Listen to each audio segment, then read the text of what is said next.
some of her books and possessions, and so made the room a little homelike, and then sat down in a by no means uncomfortable armchair before the fire.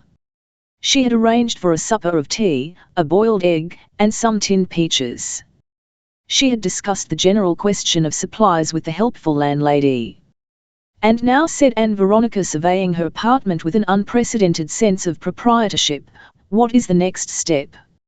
She spent the evening in writing. It was a little difficult, to her father and, which was easier, to the Widgetts. She was greatly heartened by doing this. The necessity of defending herself and assuming a confident and secure tone did much to dispel the sense of being exposed and indefensible in a huge dingy world that abounded in sinister possibilities. She addressed her letters, meditated on them for a time, and then took them out and posted them.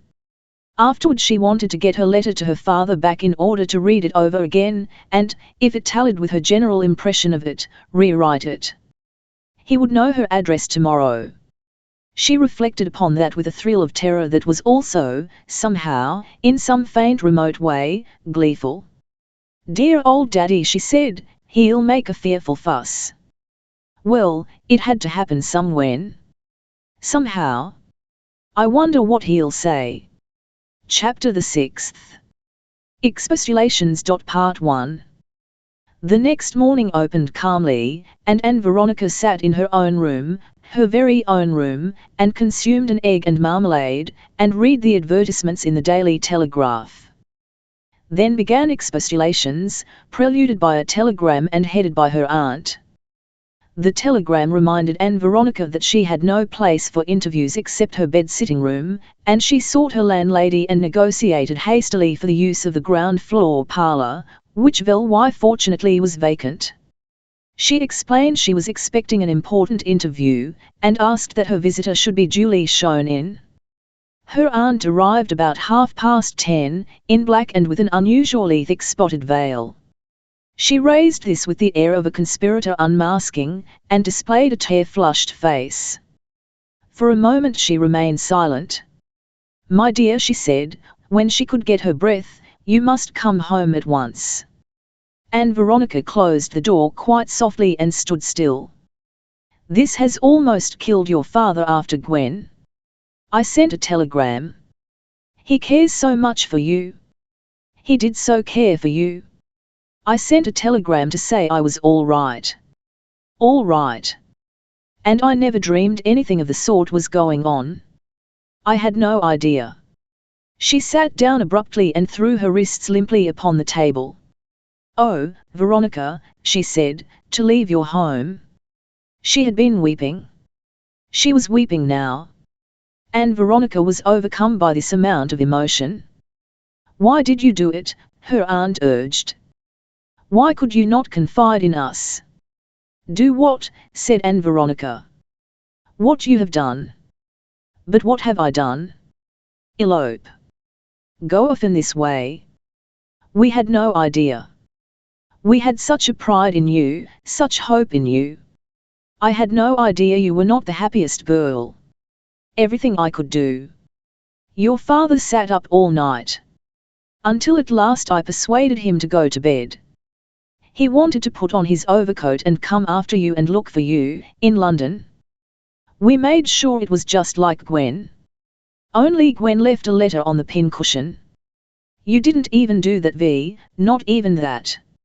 Elle sent a telegram, Aunt said Ann Veronica. Like a stab.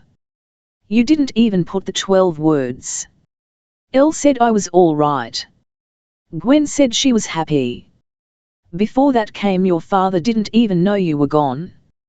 He was just getting cross about your being late for dinner, you know his way, when it came. He opened it, just offhand, and then when he saw what it was he hit at the table and sent his soup spoon flying and splashing onto the tablecloth. My God, he said, I'll go after them and kill him. I'll go after them and kill him. For the moment I thought it was a telegram from Gwen. But what did father imagine? Of course he imagined. Anyone would. What has happened, Peter? I asked. He was standing up with the telegram crumpled in his hand. He used a most awful word. Then he said, "It's Ann Veronica gone to join her sister." "Gone?" I said. "Gone," he said. "Read that," and threw the telegram at me, so that it went into the tureen. He swore when I tried to get it out with the ladle, and told me what it said. Then he sat down again in a chair and said that people who wrote novels ought to be strung up. It was as much as I could do to prevent him flying out of the house there and then and coming near you. Never since I was a girl have I seen your father so moved. Oh, little V, he cried, little V, and put his face between his hands and sat still for a long time before he broke out again. Ann Veronica had remained standing while her aunt spoke. "Do you mean, aunt," she asked, "that my father thought I had gone off with some man? What else could he think? Would anyone dream you would be so mad as to go off alone? After what had happened the night before? Oh, why raise up old scores?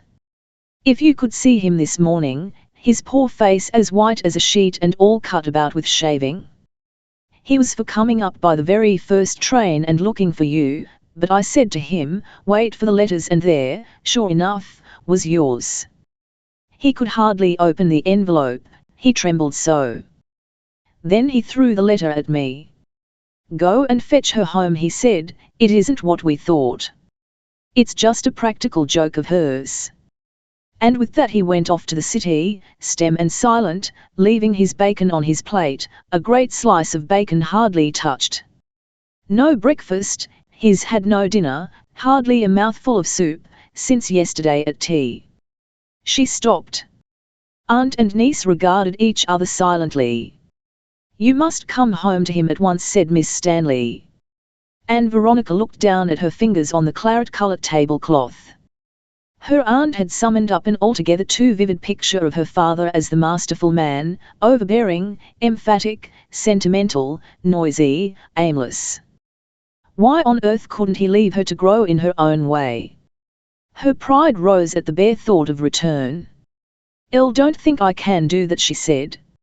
She looked up and said, a little breathlessly, "I'm sorry, aunt, but I don't think I can." Part 2. Then it was the expostulations really began.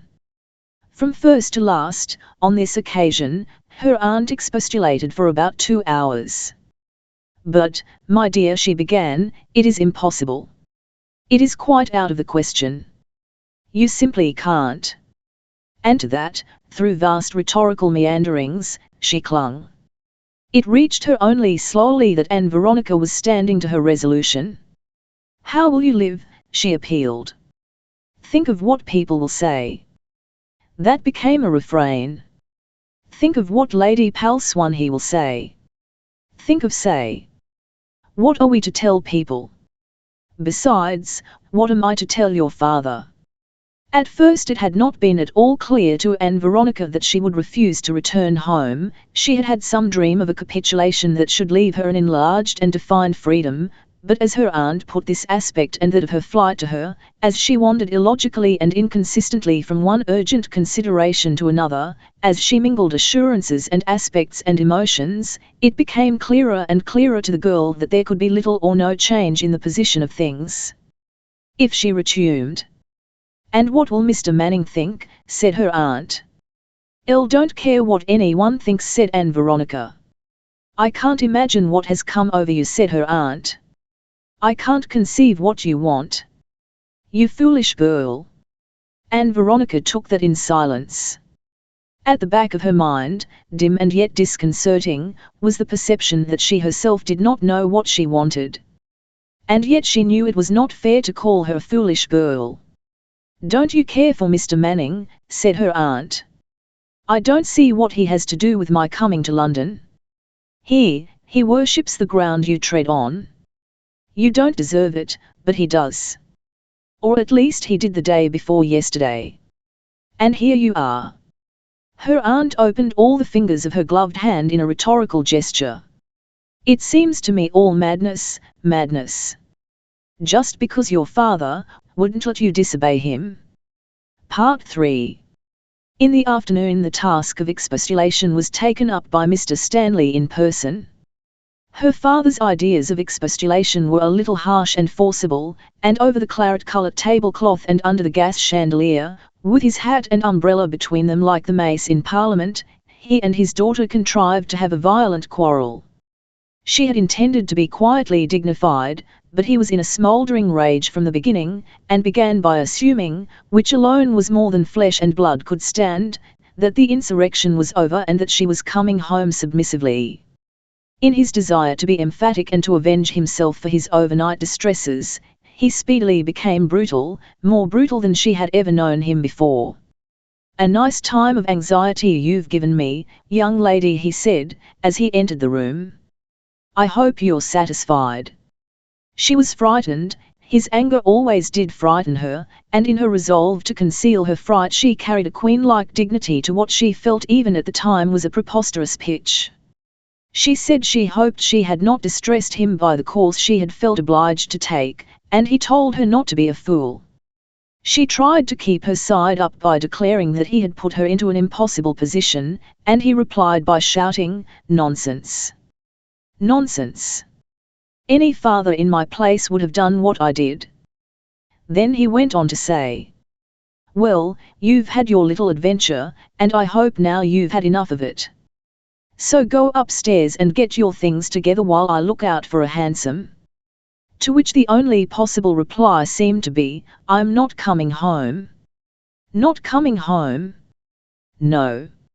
And, in spite of her resolve to be a person, Ann Veronica began to weep with terror at herself.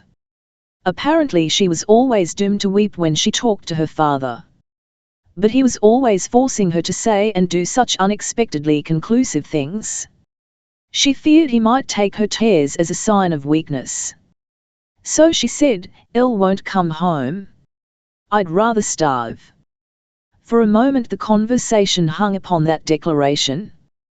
Then Mr. Stanley, putting his hands on the table in the manner rather of a barrister than a solicitor, and regarding her balefully through his glasses with quite undisguised animosity, asked, "And may I presume to inquire, then, what you mean to do? You propose to live?"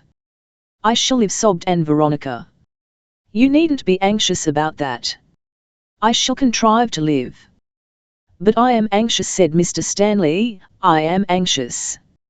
Do you think it's nothing to me to have my daughter running about London looking for odd jobs and disgracing herself?" "Shan't get odd jobs," said Ann Veronica, wiping her eyes. And from that point they went on to a thoroughly embittering wrangle. Mr. Stanley used his authority, and commanded Ann Veronica to come home, to which, of course, she said she wouldn't, and then he warned her not to do for him, warned her very solemnly, and then commanded her again. He then said that if she would not obey him in this course she should never darken his doors again, and was, indeed, frightfully abusive. This threat terrified Ann Veronica so much that she declared with sobs and vehemence that she would never come home again, and for a time both talked at once and very wildly. He asked her whether she understood what she was saying, and went on to say still more precisely that she should never touch a penny of his money until she came home again, not one penny. Ann Veronica said she didn't care. Then abruptly Mr. Stanley changed his key. "You poor child," he said, "don't you see the infinite folly of these proceedings? Think of the love and affection you abandon. Think of your aunt, a second mother to you. Think if your own mother was alive." He paused, deeply moved. "If my own mother was alive," sobbed Ann Veronica, "she would understand." The talk became more and more inconclusive and exhausting. Ann Veronica found herself incompetent, undignified, and detestable, holding on desperately to a hardening antagonism to her father, quarrelling with him, wrangling with him, thinking of repartees, almost as if he was a brother. It was horrible, but what could she do? She meant to live her own life, and Hemmie Aunt, with contempt and insults, to prevent her. Anything else that was said she now regarded only as an aspect of or diversion from that. In the retrospect she was amazed to think how things had gone to pieces, for at the outset she had been quite prepared to go home again upon terms. While waiting for his coming, she had stated her present and future relations with him with what had seemed to her the most satisfactory lucidity and completeness. She had looked forward to an explanation.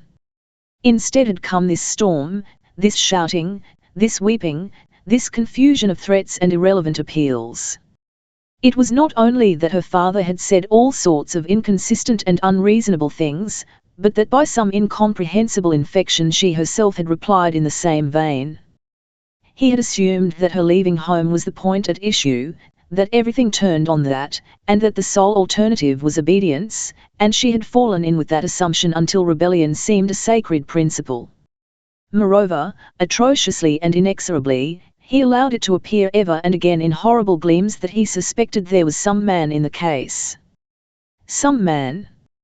And to conclude it all was the figure of her father in the doorway, giving her a last chance, his hat in one hand, his umbrella in the other, shaken at her to emphasize his point.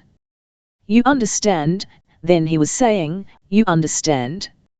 "I'll understand," said Ann Veronica, tear-wet and flushed with a reciprocal passion, but standing up to him with an equality that amazed even herself. "I'll understand."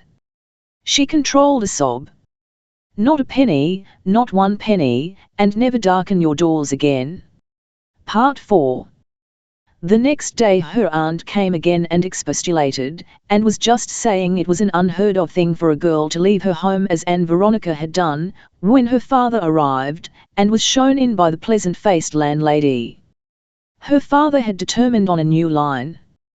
He put down his hat and umbrella, rested his hands on his hips, and regarded Ann Veronica firmly.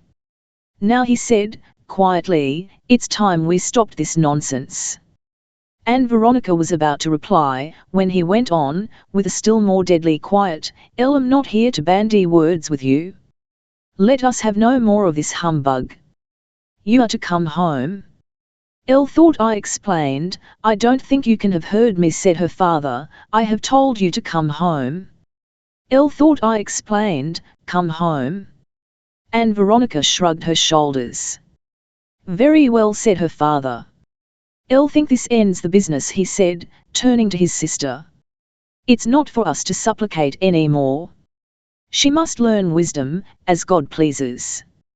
"But, my dear Peter," said Miss Stanley. "No," said her brother, conclusively, "it's not for a parent to go on persuading a child." Miss Stanley rose and regarded Ann Veronica fixedly. The girl stood with her hands behind her back, sulky, resolute, and intelligent, a strand of her black hair over one eye and looking more than usually delicate-featured, and more than ever like an obdurate child. "She doesn't know." "She does. I can't imagine what makes you fly out against everything like this," said Miss Stanley to her niece. "What is the good of talking?" said her brother. "She must go her own way. A man's children nowadays are not his own. That's the fact of the matter. Their minds are turned against him. Rubbishy novels and pernicious rascals. We can't even protect them from themselves." An immense gulf seemed to open between father and daughter as he said these words. "Don't see," gasped Ann Veronica, "why parents and children shouldn't be friends." "Friends," said her father. "When we see you going through disobedience to the devil. Come, Molly, she must go her own way. I have tried to use my authority. And she defies me. What more is there to be said? She defies it." Was extraordinary. Ann Veronica felt suddenly an effect of tremendous pathos. She would have given anything to have been able to frame and make some appeal, some utterance that should bridge this bottomless chasm that had opened between her and her father, and she could find nothing whatever to say that was in the least sincere and appealing. "Father," she cried, "I have to live." He misunderstood her. "That," he said, grimly, with his hand on the door handle, "must be your own affair, unless you choose to live at Morningside Park." Miss Stanley turned to her. "Vi," she said, "come home. Before it is too late." "Come, Molly," said Mr. Stanley, at the door. "Vi," said Miss Stanley, "you hear what your father says." Miss Stanley struggled with emotion. She made a curious movement toward her niece, then suddenly, convulsively, she dabbed down something lumpy on the table and turned to follow her brother. Ann Veronica stared for a moment in amazement at this dark green object that clashed as it was put down. It was a purse. She made a step forward. "Aunt," she said, "I can't." Then she caught a wild appeal in her aunt's blue eye, halted, and the door clicked upon them. There was a pause, and then the front door slammed. Ann Veronica realized that she was alone with the world. And this time the departure had a tremendous effect of finality. She had to resist an impulse of sheer terror, to run out after them and give in. "Gods," she said, "at last, I've done it this time." Well. She took up the neat morocco purse, opened it, and examined the contents. It contained 3 sovereigns, 6 and 4pence, 2 postage stamps, a small key, and her aunt's written half-ticket to Momingside Park. Part 5. After the interview, Ann Veronica considered herself formally cut off from home. If nothing else had clinched that, the purse had. Nevertheless, there came a residuum of expostulations. Her brother Roddy, who was in the motor line, came to expostulate. Her sister Alice wrote. And Mr. Manning called. Her sister Alice seemed to have developed a religious sense away there in Yorkshire, and made appeals that had no meaning for Ann Veronica's mind. She exhorted Ann Veronica not to become one of those unsexed intellectuals, neither man nor woman.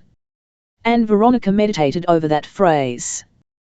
"That's him," said Ann Veronica, in sound, idiomatic English. Poor old Alice. Her brother Roddy came to her and demanded tea, and asked her to state a case. "Bit thick on the old man, isn't it?" said Roddy, who had developed a bluff, straightforward style in the motor shop. "Mind my smoking," said Roddy. "Don't see quite what your game is, V, but I suppose you've got a game on somewhere." "Rummy lot we are," said Roddy.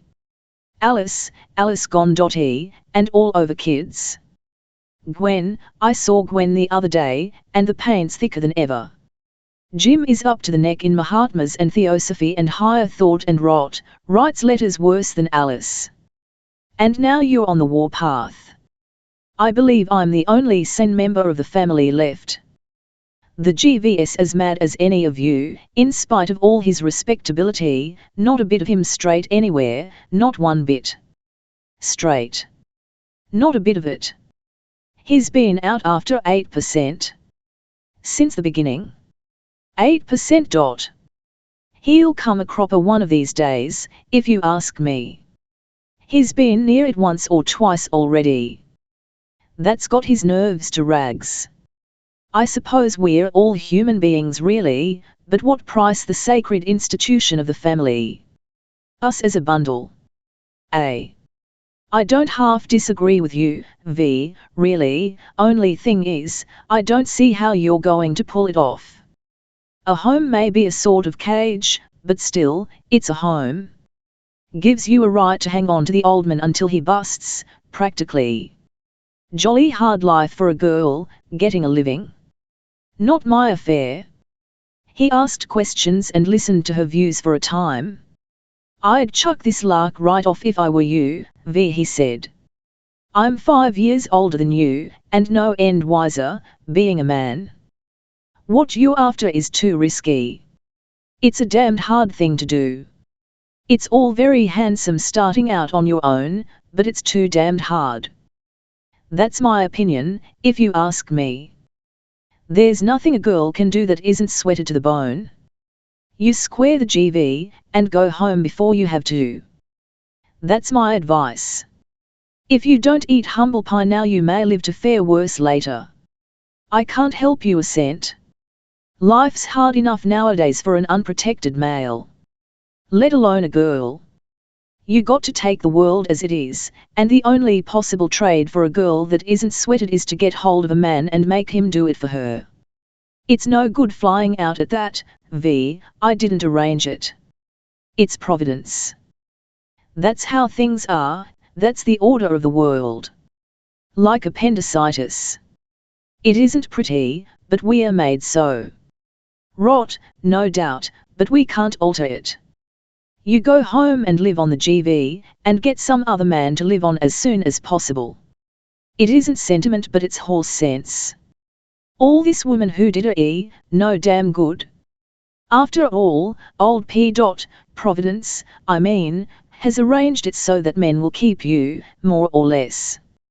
He made the universe on those lines. You've got to take what you can get. That was the quintessence of her brother Roddy. He played variations on this theme for the better part of an hour. You go home, he said, at parting, you go home. It's all very fine and all that, this freedom, but it isn't going to work. The world isn't ready for girls to start out on their own yet, that's the plain fact of the case. Babies and females have got to keep hold of somebody or go under, anyhow, for the next few generations. You go home and wait a century, and then try again. Then you may have a bit of a chance. Now you haven't the ghost of one, not if I play the game fair. Part 6. It was remarkable to Ann Veronica how completely Mr. Manning, in his entirely different dialect, endorsed her brother Roddy's view of things. He came along, he said, just to call, with large, loud apologies, radiantly kind and good. Miss Stanley, it was manifest, had given him Ann Veronica's address. The kindly-faced landlady had failed to catch his name, and said he was a tall, handsome gentleman with a great black moustache. Ann Veronica, with a sigh at the cost of hospitality, made a hasty negotiation for an extra tea and for a fire in the ground-floor apartment, and preened herself carefully for the interview. In the little apartment, under the gas chandelier, his inches and his stoop were certainly very effective. In the bad light he looked at once military and sentimental and studious, like one of Uada's guardsmen revised by Mr. Haldane and the London School of Economics and finished in the Celtic School. It's unforgivable of me to call, Miss Stanley, he said, shaking hands in a peculiar, high, fashionable manner, but you know you said we might be friends. It's dreadful for you to be here, he said, indicating the yellow presence of the first fog of the year without, but your aunt told me something of what had happened. It's just like your splendid pride to do it. Quite. He sat in the armchair and took tea, and consumed several of the extra cakes which she had sent out for, and talked to her and expressed himself, looking very earnestly at her with his deep-set eyes, and carefully avoiding any crumbs on his moustache the while. Ann Veronica sat fire-lit by her tea tray with, quite unconsciously, the air of an expert hostess. But how is it all going to end? Said Mr. Manning. Your father, of course, he said, must come to realize just how splendid you are. He doesn't understand. I've seen him, and he doesn't a bit understand. I didn't understand before that letter. It makes me want to be just everything I can be to you. You're like some splendid princess in exile in these dreadful dingy apartments. I'm afraid I'm anything but a princess when it comes to earning a salary, said Ann Veronica. But frankly, I mean to fight this through if I possibly can. My God, said Manning, in a stage aside. Earning a salary. You're like a princess in exile, he repeated, overruling her. You come into these sordid surroundings, you mustn't mind my calling them sordid, and it makes them seem as though they didn't matter. I don't think they do matter. I don't think any surroundings could throw a shadow on you. Ann Veronica felt a slight embarrassment. Won't you have some more tea, Mr. Manning? She asked. You know, said Mr. Manning, relinquishing his cup without answering her question, when I hear you talk of earning a living, it's as if I heard of an archangel going on the stock exchange, or Christ selling doves. Forgive my daring. I couldn't help the thought. It's a very good image, said Ann Veronica. Elle knew you wouldn't mind. But does it correspond with the facts of the case? You know, Mr. Manning, all this sort of thing is very well as sentiment, but does it correspond with the realities? Are women TNLLY such angelic things and men so chivalrous? You men have, I know, meant to make us queens and goddesses, but in practice, well, look, for example, at the stream of girls one meets going to work of a morning, round-shouldered, cheap, and underfed. They aren't queens, and no one is treating them as queens. And look, again, at the women one finds letting lodgings. I was looking for rooms last week. It got on my nerves, the women I saw. Worse than any man. Everywhere I went and rapped at a door I found behind it another dreadful dingy woman, another fallen queen, I suppose, dingier than the last, dirty, you know, in grain. Their poor hands. I know, said Mr. Manning, with entirely suitable emotion. And think of the ordinary wives and mothers, with their anxiety, their limitations, their swarms of children. Mr. Manning displayed distress. He fended these things off from him with the rump of his 40th piece of cake. I know that our social order is dreadful enough, he said, and sacrifices all that is best and most beautiful in life. I don't defend it. And besides, when it comes to the idea of queens, Ann Veronica went on, there's 21.5 million women to 20 million men. Suppose our proper place is a shrine. Still, that leaves over 1 million shrines short, not reckoning widows who remarry. And more boys die than girls, so that the real disproportion among adults is even greater. I know, said Mr. Manning, I know these dreadful statistics. I know there's a sort of right in your impatience at the slowness of progress. But tell me one thing I don't understand, tell me one thing, how can you help it by coming down into the battle and the mire? That's the thing that concerns me. Oh, I'm not trying to help it, said Ann Veronica. I'm only arguing against your position of what a woman should be, and trying to get it clear in my own mind. I'm in this apartment and looking for work because, well, what else can I do, when my father practically locks me up? I know, said Mr. Manning, I know. Don't think I can't sympathize and understand.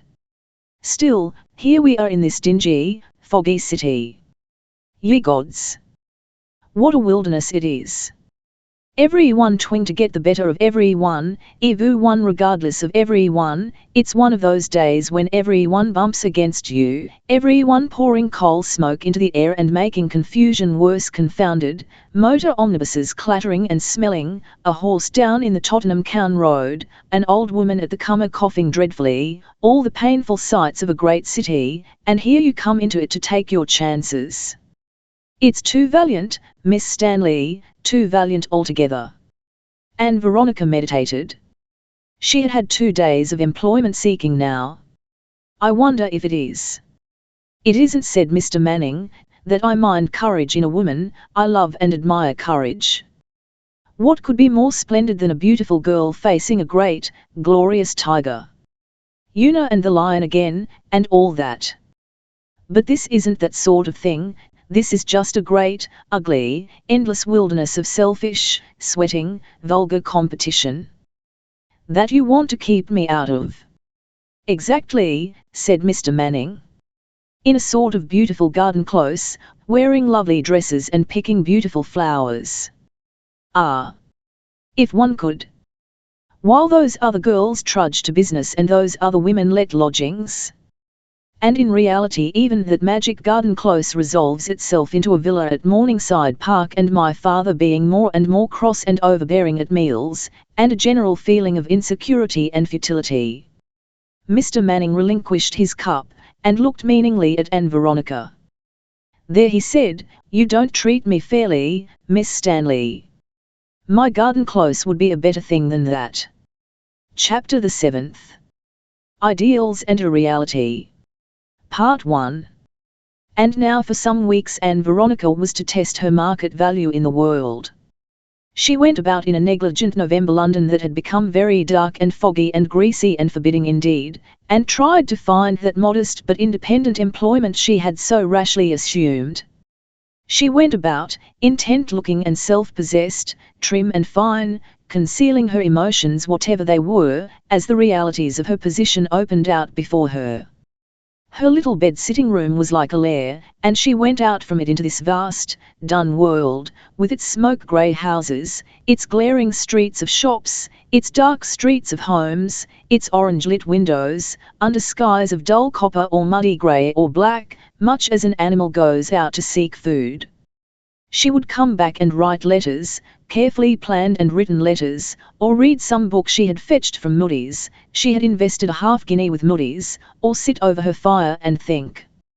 Slowly and reluctantly she came to realize that Vivie Warren was what is called an ideal. There were no such girls and no such positions.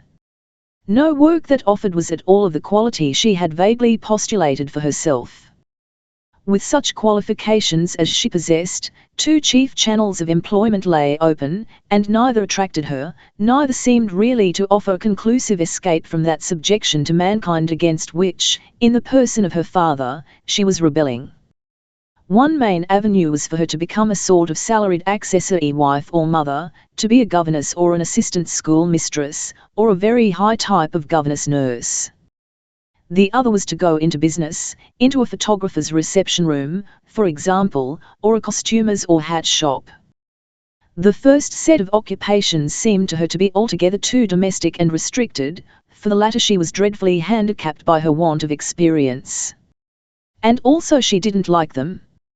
She didn't like the shops, she didn't like the other women's faces, she thought the smirking men in frock coats who dominated these establishments the most intolerable persons she had ever had to face. One called her very distinctly "my dear." Two secretarial posts did indeed seem to offer themselves in which, at least, there was no specific exclusion of womanhood. One was under a Radical Member of Parliament, and the other under a Harley Street doctor, and both men declined her proffered services with the utmost civility and admiration and terror. There was also a curious interview at a big hotel with a middle-aged, white-powdered woman, all covered with jewels and reeking of scent, who wanted a companion. She did not think Ann Veronica would do as her companion. And nearly all these things were fearfully ill-paid. They carried no more than bare subsistence wages, and they demanded all her time and energy. She had heard of women journalists, women writers, and so forth, but she was not even admitted to the presence of the editors she demanded to see, and by no means sure that if she had been she could have done any work they might have given her. One day she desisted from her search and went unexpectedly to the Tregold College. Her place was not filled, she had been simply noted as absent, and she did a comforting day of admirable dissection upon the tortoise. She was so interested, and this was such a relief from the trudging anxiety of her search for work, that she went on for a whole week as if she was still living at home. Then a third secretarial opening occurred and renewed her hopes again, a position as amanuensis, with which some of the lighter duties of a nurse were combined, to an infirm gentleman of means living at Twickenham, and engaged upon a great literary research to prove that the Fairy Queen was really a treatise upon molecular chemistry written in a peculiar and picturesquely handled cipher. Part 2. Now, while Ann Veronica was taking these soundings in the industrial sea, and measuring herself against the world as it is, she was also making extensive explorations among the ideas and attitudes of a number of human beings who seemed to be largely concerned with the world as it ought to be. She was drawn first by Miss Miniver, and then by her own natural interest, into a curious stratum of people who are busied with dreams of world progress, of great and fundamental changes, of a new age that is to replace all the stresses and disorders of contemporary life. Miss Miniver learned of her flight and got her address from the Widgetts. She arrived about 9 o'clock the next evening in a state of tremulous enthusiasm.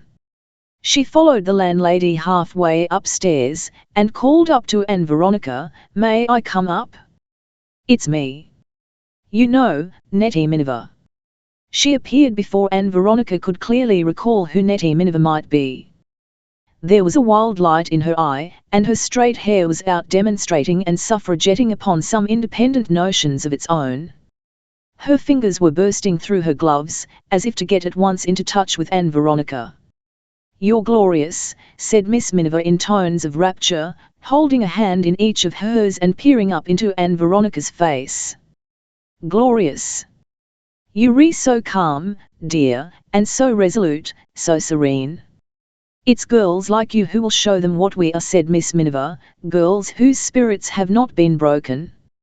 Ann Veronica sunned herself a little in this warmth. I was watching you at Morningside Park, dear, said Miss Minerva. I am getting to watch all women. I thought then perhaps you didn't care, that you were like so many of them. Now it's just as though you had grown up suddenly. She stopped, and then suggested, "I'll wonder, I should love, if it was anything I said." She did not wait for Ann Veronica's reply.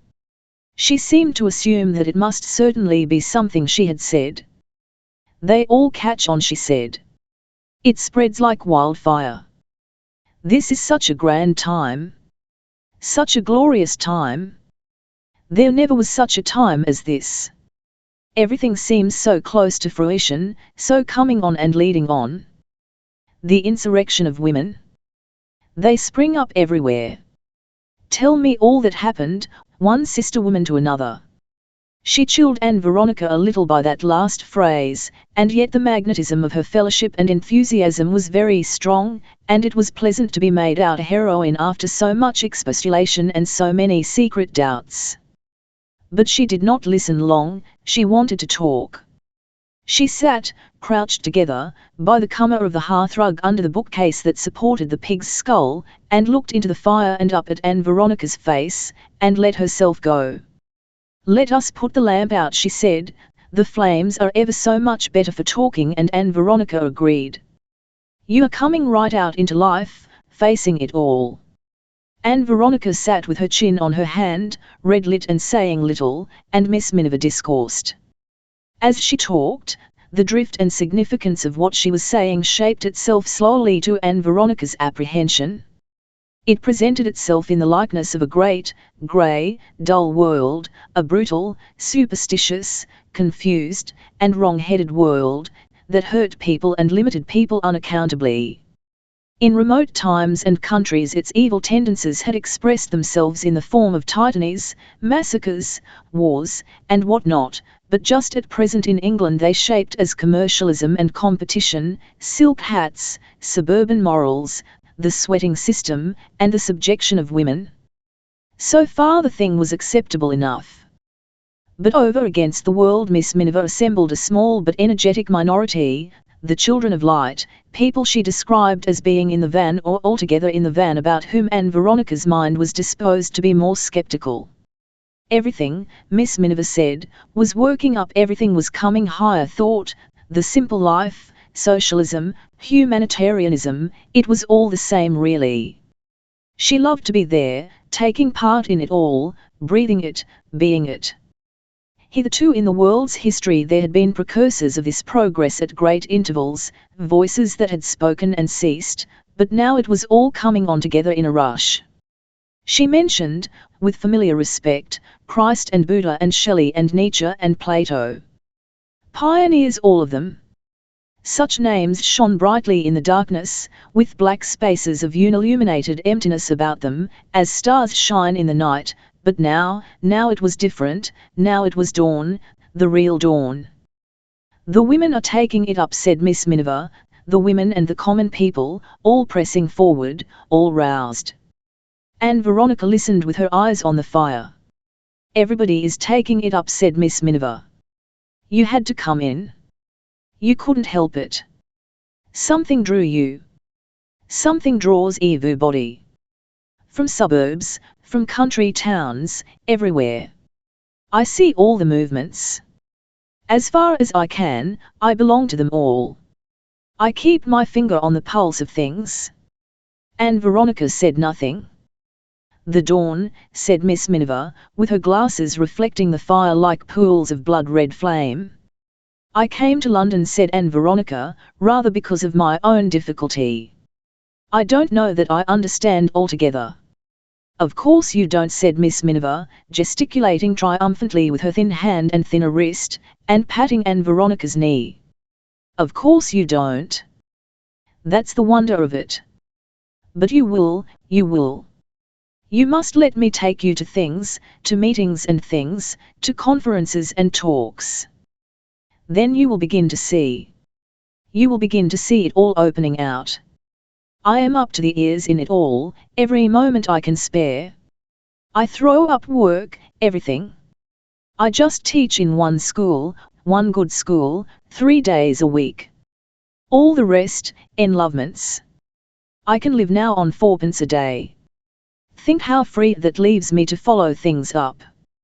I must take you everywhere. I must take you to the suffrage people, and the Tolstoyans, and the Fabians. I have heard of the Fabians, said Ann Veronica. It's the society, said Miss Minerva.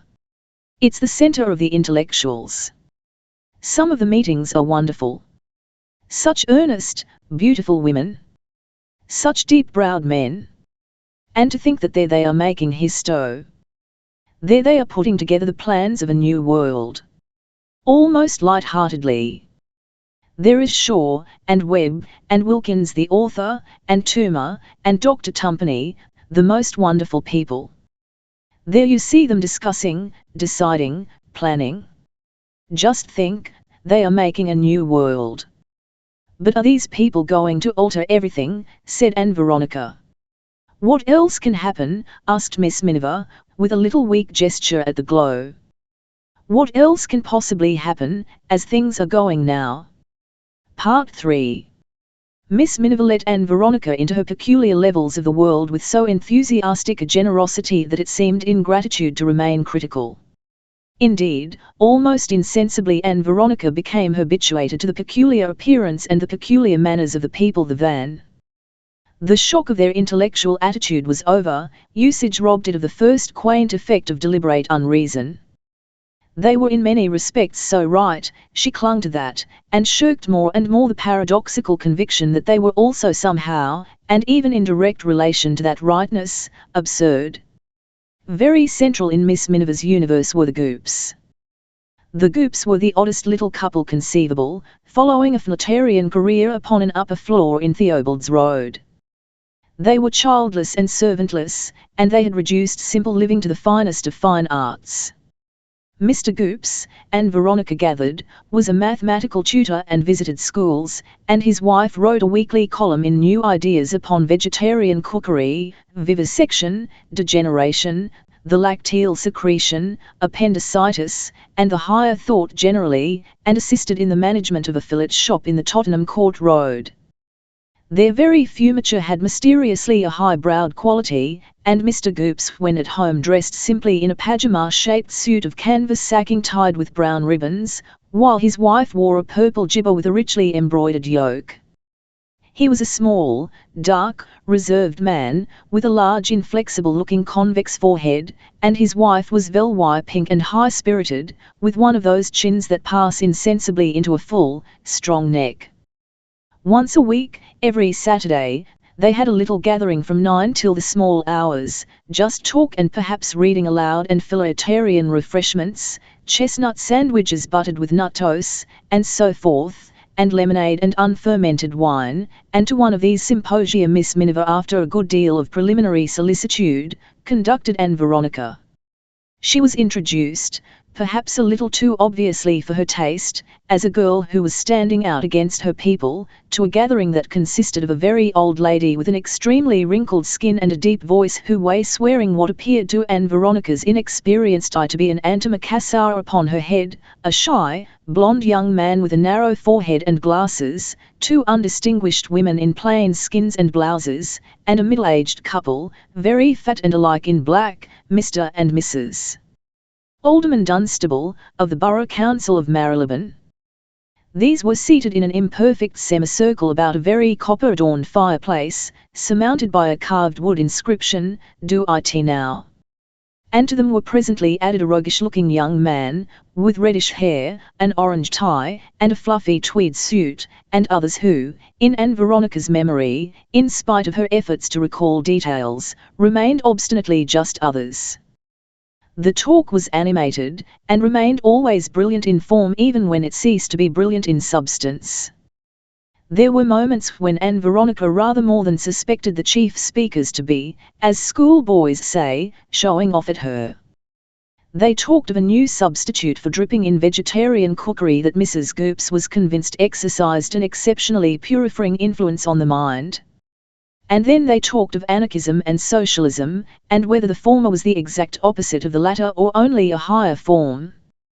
The reddish-haired young man contributed allusions to the Hegelian philosophy that momentarily confused the discussion. Then Alderman Dunstable, who had hitherto been silent, broke out into speech and went off at a tangent, and gave his personal impressions of quite a number of his fellow councillors. He continued to do this for the rest of the evening intermittently, in and out, among other topics. He addressed himself chiefly to Goops, and spoke as if in reply to long-sustained inquiries on the pan of Goops into the personnel of the Marylebone Borough Council. If you were to ask me, he would say, I should say Blinders is straight.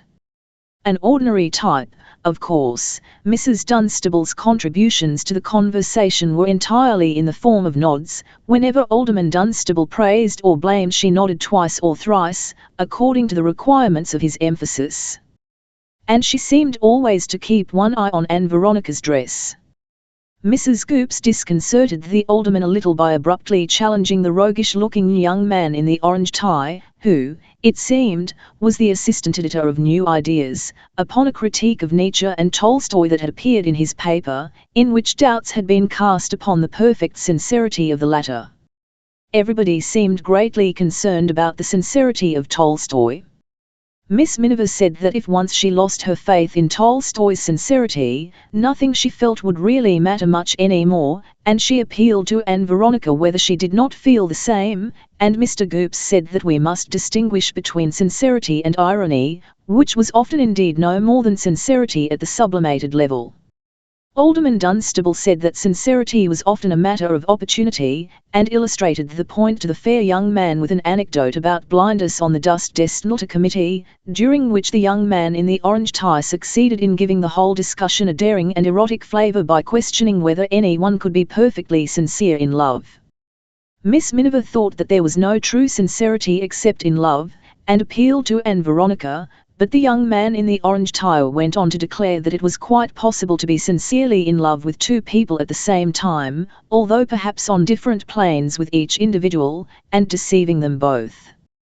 But that brought Mrs. Goops down on him with the lesson Titian teaches so beautifully in his Sacred and Profane Love, and became quite eloquent upon the impossibility of any deception in the former. Then they discoursed on love for a time, and Alderman Dunstable, turning back to the shy, blonde young man and speaking in undertones of the utmost clearness, gave a brief and confidential account of an unfounded rumour of the bifurcation of the affections of Blinders that had led to a situation of some unpleasantness upon the Borough Council. The very old lady in the antimacassar touched Ann Veronica's arm suddenly, and said, in a deep, arch voice, talking of love again, spring again, love again. Oh! You young people! The young man with the orange tie, in spite of Sisyphus-like efforts on the part of Goops to get the topic onto a higher plane, displayed great persistence in speculating upon the possible distribution of the affections of highly developed modern types. The old lady in the antimacassar said, abruptly, all. You young people, if you only knew, and then laughed and then mused in a marked manner, and the young man with the narrow forehead and glasses cleared his throat and asked the young man in the orange tie whether he believed that platonic love was possible. Mrs. Goops said she believed in nothing else, and with that she glanced at Ann Veronica, rose a little abruptly, and directed Goops and the shy young man in the handing of refreshments. But the young man with the orange tie remained in his place, disputing whether the body had not something or other which he called its legitimate claims. And from that they came back by way of the Creusa Sonata and Resurrection to Tolstoy again. So the talk went on. Goops, who had at first been a little reserved, resorted presently to the Socratic method to restrain the young man with the orange tie, and bent his forehead over him, and brought out at last very clearly from him that the body was only illusion and everything nothing but just spirit and molecules of thought.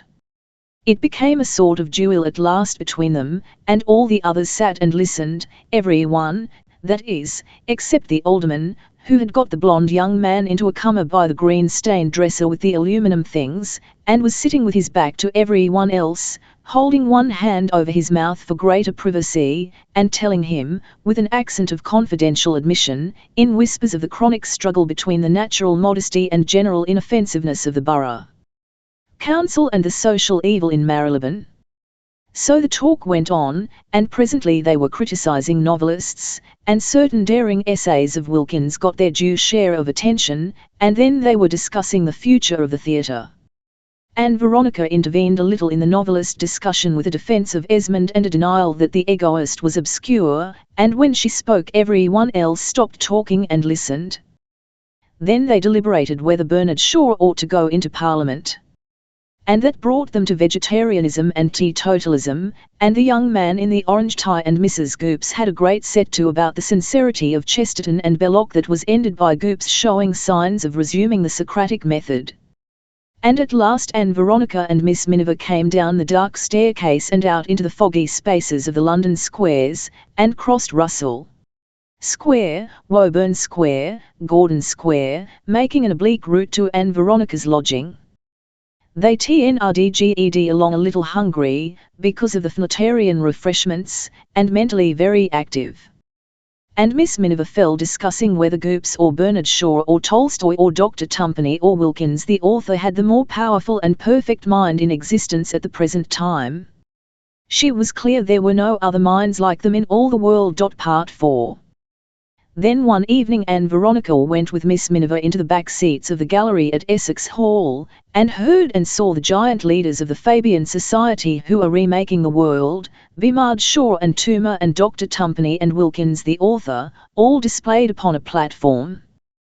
The place was crowded, and the people about her were almost equally made up of very good-looking and enthusiastic young people and a great variety of Goops-like types. In the discussion there was the oddest mixture of things that were personal and petty with an idealist devotion that was fine beyond dispute. In nearly every speech she heard was the same implication of great and necessary changes in the world, changes to be won by effort and sacrifice indeed, but surely to be won. And afterward she saw a very much larger and more enthusiastic gathering, a meeting of the advanced section of the woman movement in Caxton Hall, where the same note of vast changes in progress sounded, and she went to a soirée of the Dress Reform Association and visited a food reform exhibition, where imminent change was made even alarmingly visible. The women's meeting was much more charged with emotional force than the socialists'. Ann Veronica was carried off her intellectual and critical feet by it altogether, and applauded and uttered cries that subsequent reflection failed to endorse. "I knew you would feel it," said Miss Miniver, as they came away flushed and heated. "I knew you would begin to see how it all falls into place together." It did begin to fall into place together. She became more and more alive, not so much to a system of ideas as to a big diffused impulse toward change, to a great discontent with and criticism of life as it is lived, to a clamorous confusion of ideas for reconstruction of the methods of business, of economic development, of the rules of property, of the status of children, of clothing and feeding and teaching of every one. She developed a quite exaggerated consciousness of a multitude of people going about the swarming spaces of London with their minds full, their talk and gestures full, their very clothing charged with the suggestion of the urgency of this pervasive project of alteration. Some indeed carried themselves, dressed themselves even, rather as foreign visitors from the land of looking backward and news from nowhere than as the indigenous Londoners they were. For the most part these were detached people, men practicing the plastic arts, young writers, young men in employment, a very large proportion of girls and women, self-supporting women or girls of the student class. They made a stratum into which Ann Veronica was now plunged up to her neck. It had become her stratum.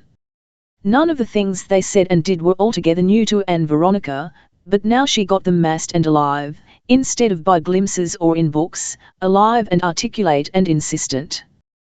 The London backgrounds, in Bloomsbury and Marylebone, against which these people went to and fro, took on, by reason of their grey facades, their implacably respectable windows and window blinds, their reiterated unmeaning iron railings, a stronger and stronger suggestion of the flavour of her father at his most obdurate phase, and of all that she felt herself fighting against.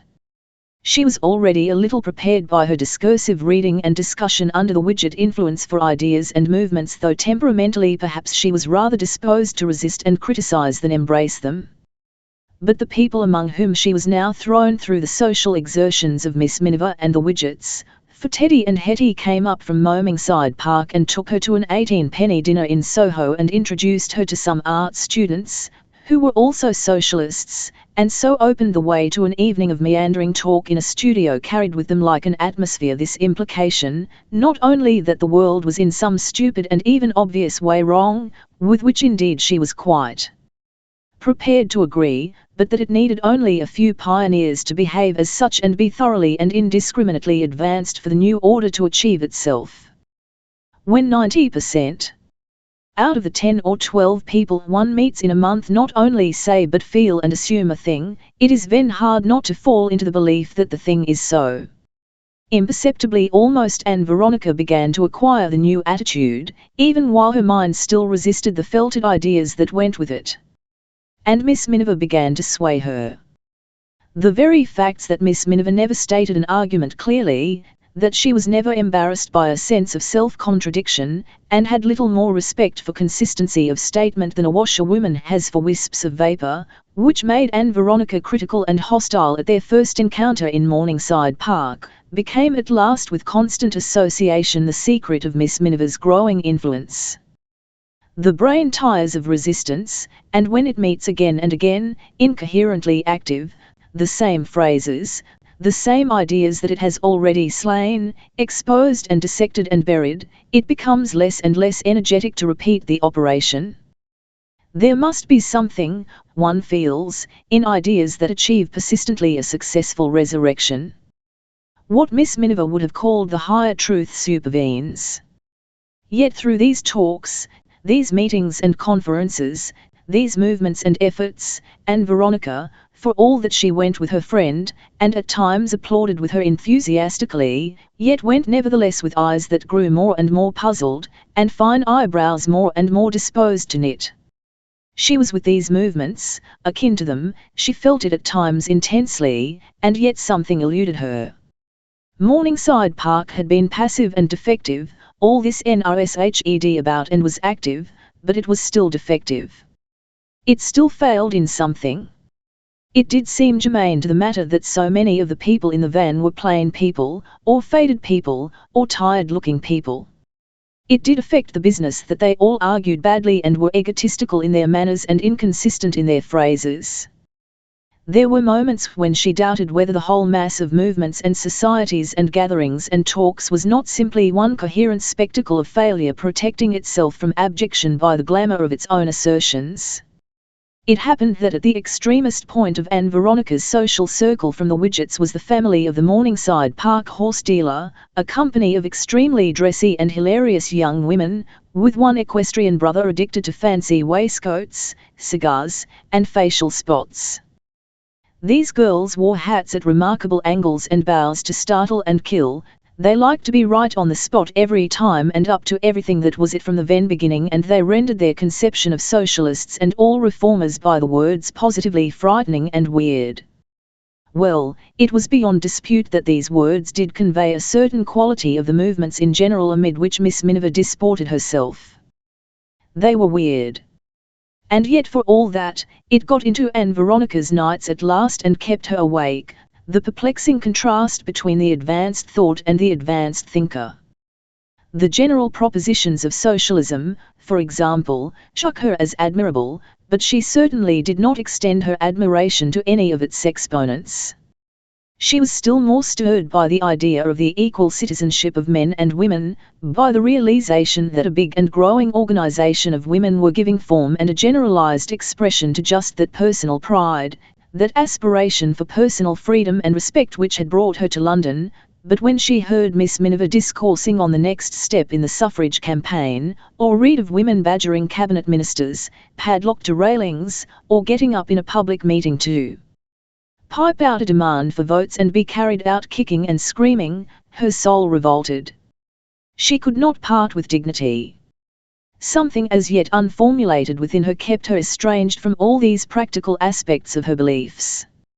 Not for these things, oh Ann Veronica, have you revolted, it said, and this is not your appropriate purpose. It was as if she faced a darkness in which was something very beautiful and wonderful as yet unimagined. The little pucker in her brows became more perceptible. Part 5. In the beginning of December, Ann Veronica began to speculate privately upon the procedure of pawning. She had decided that she would begin with her pearl necklace. She spent a very disagreeable afternoon and evening. It was raining fast outside, and she had very unwisely left her soundest pair of boots in the boot hole of her father's house in Morningside Park, thinking over the economic situation and planning a course of action. Her aunt had secretly sent on to Ann Veronica some new warm underclothing, a dozen pairs of stockings, and her last winter's jacket, but the dear lady had overlooked those boots. These things illuminated her situation extremely. Finally she decided upon a step that had always seemed reasonable to her, but that hitherto she had, from motives too faint for her to formulate, refrained from taking. She resolved to go into the city to Ramage and ask for his advice. And next morning she attired herself with especial care and neatness, found his address in the directory at a post office, and went to him. She had to wait some minutes in an outer office, wherein 3 young men of spirited costume and appearance regarded her with ill-concealed curiosity and admiration. Then Ramage appeared with effusion, and ushered her into his inner apartment. The 3 young men exchanged expressive glances. The inner apartment was rather gracefully furnished with a thick, fine Turkish carpet, a good brass fender, a fine old bureau, and on the walls were engravings of 2 young girls' heads by Groys, and of some modern picture of boys bathing in a sunlit pool. "But this is a surprise," said Ramage. "This is wonderful. I've been feeling that you had vanished from my world. Have you been away from Morningside Park? I'm not interrupting you." "You are." "Splendidly. Business exists for such interruptions. There you are, the best client's chair." Ann Veronica sat down, and Ramage's eager eyes feasted on her. "I've been looking out for you," he said. "I confess it." She had not, she reflected, remembered how prominent his eyes were. "I want some advice," said Ann Veronica. "Yes. You remember once, how we talked, at a gate on the Downs? We talked about how a girl might get an independent living." "Yes, yes. Well, you see, something has happened at home." She paused. "Nothing has happened to Mr. Stanley. I've fallen out with my father. It was about a question of what I might do or might not do. In fact, he locked me in my room. Practically." Her breath left her for a moment. "I say," said Mr. Ramage.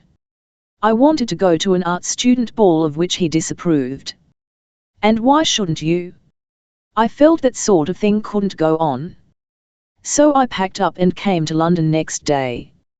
"To a friend?" "To lodgings, alone." "I say, you know, you have some pluck. You did it on your own." Ann Veronica smiled. "Quite on my own," she said. "It's magnificent."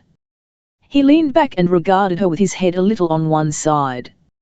"By Jove," he said, "there is something direct about you. I wonder if I should have locked you up if I'd been your father. Luckily I'm not. And you started out forthwith to fight the world and be a citizen on your own basis." He came forward again and folded his hands under him on his desk. "How has the world taken it?" he asked.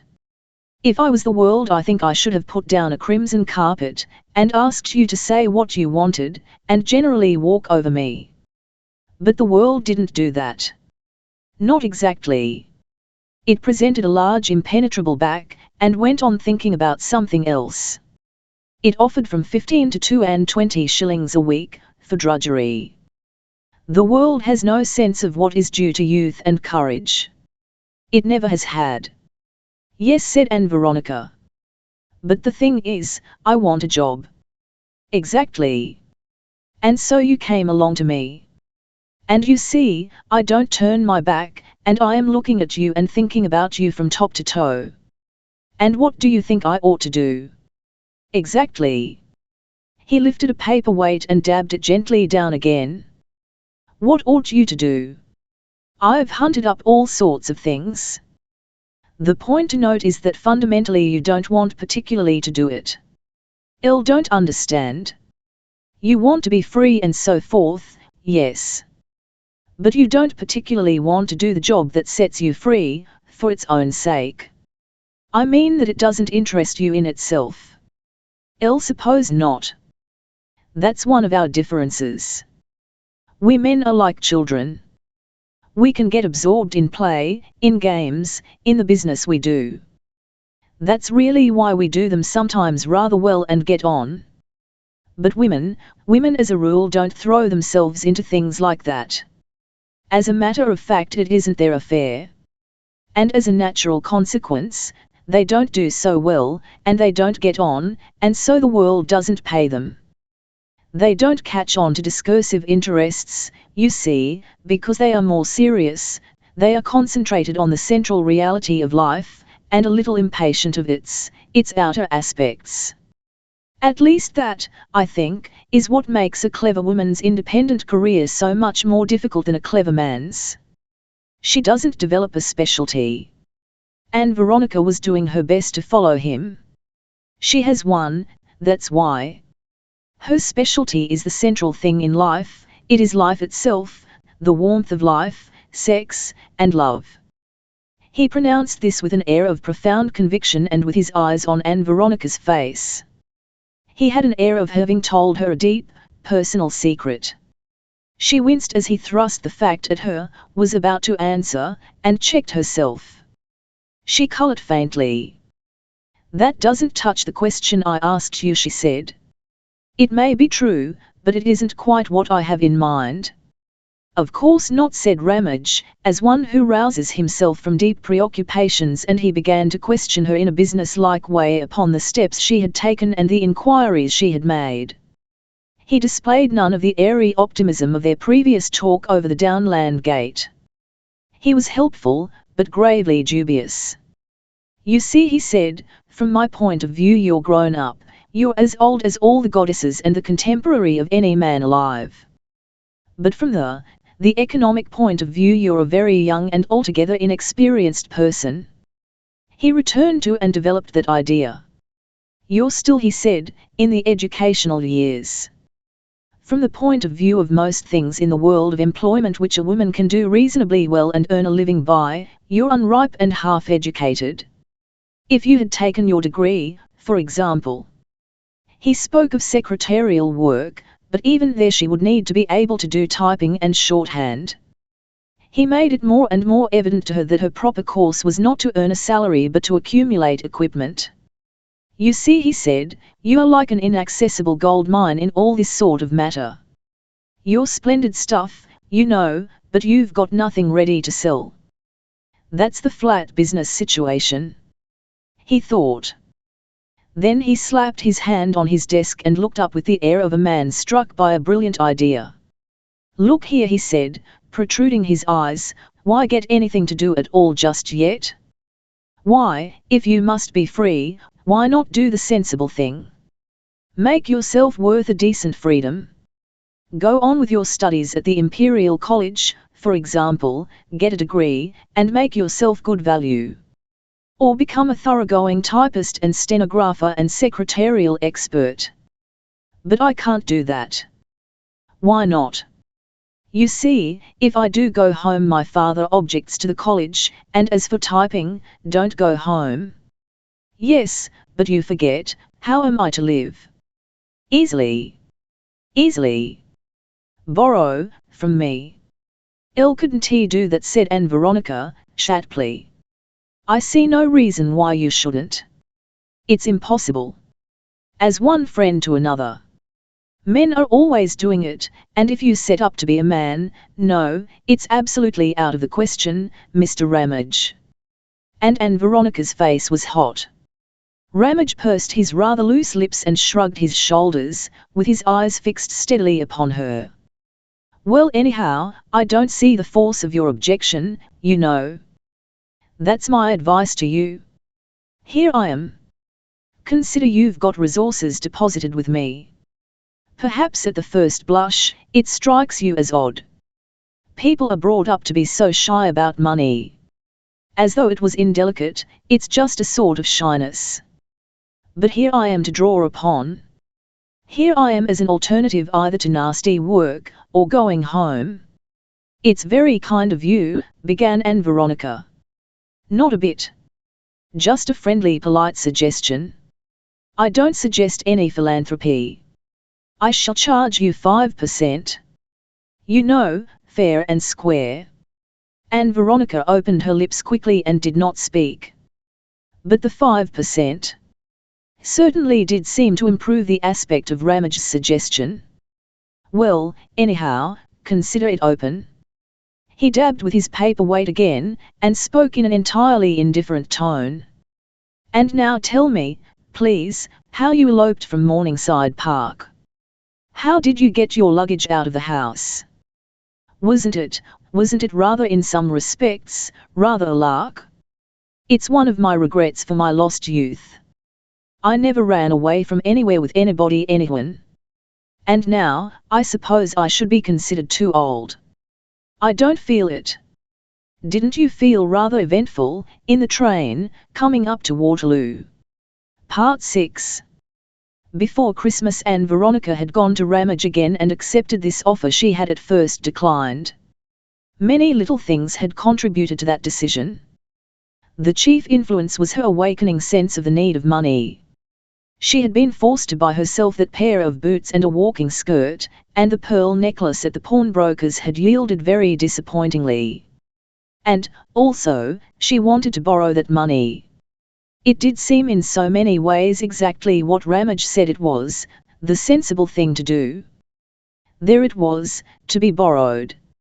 It would put the whole adventure on a broader and better footing. It seemed, indeed, almost the only possible way in which she might emerge from her rebellion with anything like success.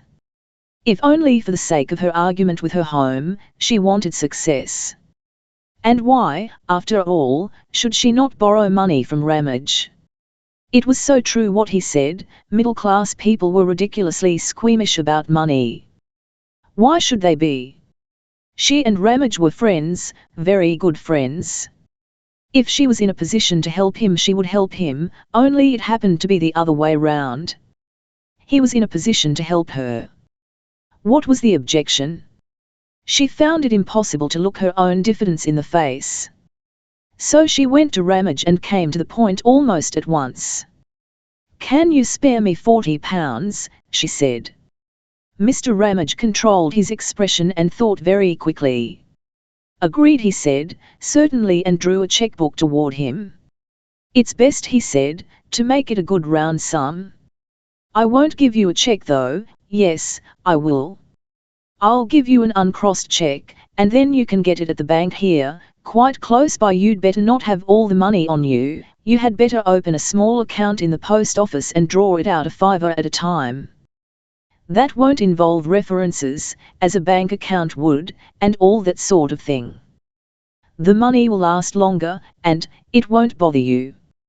He stood up rather close to her and looked into her eyes. He seemed to be trying to understand something very perplexing and elusive. "It's jolly," he said, "to feel you have come to me. It's a sort of guarantee of confidence. Last time, you made me feel snubbed." He hesitated, and went off at a tangent. "There's no end of things I'd like to talk over with you. It's just upon my lunch time. Come and have lunch with me." Ann Veronica fenced for a moment. "I don't want to take up your time. We won't go to any of these city places. They are just all men, and no one is safe from scandal. But I know a little place where we'll get a little quiet talk. Ann Veronica for some indefinable reason did not want to lunch with him, a reason indeed so indefinable that she dismissed it, and Ramage went through the outer office with her, alert and attentive, to the vivid interest of the three clerks. The three clerks fought for the only window, and saw her whisked into a hansom. Their subsequent conversation is outside the scope of our story. "Ritus," said Ramage to the driver, "Dean Street." It was rare that Ann Veronica used hansoms, and to be in one was itself eventful and exhilarating. She liked the high, easy swing of the thing over its big wheels, the quick clatter-patter of the horse, the passage of the teeming streets. She admitted her pleasure to Ramage. And Ritus, too, was very amusing and foreign and discreet, a little rambling room with a number of small tables, with red electric light shades and flowers. It was an overcast day, albeit not foggy, and the electric light shades glowed warmly, and an Italian waiter with insufficient English took Ramage's orders, and waited with an appearance of affection. Ann Veronica thought the whole affair rather jolly.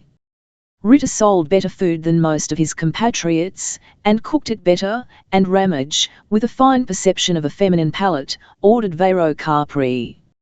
It was, Ann Veronica felt, as a sip or so of that remarkable blend warmed her blood, just the sort of thing that her aunt would not approve, to be lunching thus, tête-à-tête with a man, and yet at the same time it was a perfectly innocent as well as agreeable proceeding. They talked across their meal in an easy and friendly manner about Ann Veronica's affairs. He was really very bright and clever, with a sort of conversational boldness that was just within the limits of permissible daring. She described the Goops and the Fabians to him, and gave him a sketch of her landlady, and he talked in the most liberal and entertaining way of a modern young woman's outlook. He seemed to know a great deal about life. He gave glimpses of possibilities. He roused curiosities. He contrasted wonderfully with the empty showing off of Teddy. His friendship seemed a thing worth having. But when she was thinking it over in her room that evening, vague and baffling doubts came drifting across this conviction. She doubted how she stood toward him and what the restrained gleam of his face might signify. She felt that perhaps, in her desire to play an adequate part in the conversation, she had talked rather more freely than she ought to have done, and given him a wrong impression of herself. Part 7. That was 2 days before Christmas Eve. The next morning came a compact letter from her father. "My dear daughter, it on the verge of the season of forgiveness, I hold out a last hand to you in the hope of a reconciliation. I ask you, although it is not my place to ask you, to return home. This roof is still open to you. You will not be taunted if you return, and everything that can be done will be done to make you happy. Indeed, I must implore you to return. This adventure of yours has gone on altogether too long, it has become a serious distress to both your aunt and myself. We fail altogether to understand your motives in doing what you are doing, or, indeed, how you are managing to do it, or what you are managing on. If you will think only of one trifling aspect, the inconvenience it must be to us to explain your absence, I think you may begin to realize what it all means for us. I need hardly say that your aunt joins with me very heartily in this request. Please come home. You will not find me unreasonable with you. Your affectionate father." Ann Veronica sat over her fire with her father's note in her hand. "Queer letters he writes," she said. "I'll suppose most people's letters are queer. Roof open, like a Noah's Ark. I wonder if he really wants me to go home. It's odd how little I know of him, and of how he feels and what he feels. I'll wonder how he treated Gwen." Her mind drifted into a speculation about her sister. "I ought to look up Gwen," she said. "I wonder what happened." Then she fell to thinking about her aunt. "Elle would like to go home," she cried, "to please her. She has been a dear. Considering how little he lets her have." The truth prevailed. The unaccountable thing is that I wouldn't go home to please her. She is, in her way, a dear. One ought to want to please her. And I don't. I don't care. I can't even make myself care. Presently, as if for comparison with her father's letter, she got out Ramage's cheque from the box that contained her papers. For so far she had kept it uncashed. She had not even endorsed it. "Suppose I chuck it," she remarked, standing with the mauve slip in her. "I chuck it, and surrender and go home." Perhaps, after all, Roddy was right. Father keeps opening the door and shutting it, but a time will come, I could still go home. She held Ramage's cheque as if to tear it across. "No," she said at last, "I'm a human being, not a timid female. What could I do at home? The others are crumple up, just surrender. Funk. I'll see it out." Chapter the 8th. Biology. Part 1. January found Ann Veronica a student in the biological laboratory of the Central Imperial College that towers up from among the back streets in the angle between Euston Road and Great Portland Street. She was working very steadily at the advanced course in comparative anatomy, wonderfully relieved to have her mind engaged upon one methodically developing theme in the place of the discursive uncertainties of the previous 2 months, and doing her utmost to keep right in the back of her mind and out of sight the facts, firstly, that she had achieved this haven of satisfactory activity by incurring a debt to Ramage of £40, and, secondly, that her present position was necessarily temporary and her outlook quite uncertain. The biological laboratory had an atmosphere that was all its own. It was at the top of the building, and looked clear over a clustering mass of inferior buildings toward Regent's Park. It was long and narrow, a well-lit, well-ventilated, quiet gala one-way of small tables and sinks, pervaded by a thin smell of methylated spirit and of a mitigated and sterilized organic decay. Along the inner side was a wonderfully arranged series of displayed specimens that Russell himself had prepared. The supreme effect for Ann Veronica was its surpassing relevance. It made every other atmosphere she knew seem discursive and confused. The whole place and everything in it aimed at one thing: to illustrate, to elaborate, to criticize and illuminate, and make ever plainer and plainer the significance of animal and vegetable structure. It dealt from floor to ceiling and end to end with the thought of the forms of life. The very duster by the blackboard was there to do its share in that work, the Venn washers in the taps. The room was more simply concentrated in aim even than a church. To that, perhaps, a large part of its satisfyingness was due. Contrasted with the confused movement and presences of a Fabian meeting, or the inexplicable enthusiasm behind the suffrage demand, with the speeches that were partly egotistical displays, partly artful manoeuvres, and partly incoherent cries for unsoundly formulated ends, compared with the comings and goings of audiences and supporters that were like the eddy-driven drift of paper in the street, this long, quiet, methodical chamber shone like a star seen through clouds. Day after day for a measured hour in the lecture theatre, with elaborate power and patience, Russell pieced together difficulty and suggestion, instance and counter-instance, in the elaborate construction of the family tree of life. And then the students went into the long laboratory and followed out these facts in almost living tissue with microscope and scalpel, probe and microtome, and the utmost of their skill and care, making now and then a raid into the compact museum of illustration next door, in which specimens and models and directions stood in disciplined ranks, under the direction of the demonstrator capes. There was a couple of blackboards at each end of the aisle of tables, and at these capes, with quick and nervous speech that contrasted vividly with Russell's slow, definitive articulation, directed the dissection and made illuminating comments on the structures under examination. Then he would come along the laboratory, sitting down by each student in turn, checking the work and discussing its difficulties, and answering questions arising out of Russell's lecture. Ann Veronica had come to the Imperial College obsessed by the great figure of Russell, by the pan he had played in the Darwinian controversies, and by the resolute effect of the grim-lipped, yellow, leonine face beneath the mane of silvery hair. Capes was rather a discovery. Capes was something superadded.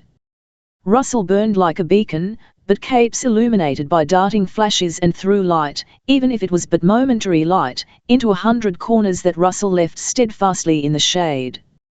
Capes was an exceptionally fair man of 2 or 3 and 30, so ruddily blonde that it was a mercy he had escaped light eyelashes, and with a minor but by no means contemptible reputation of his own.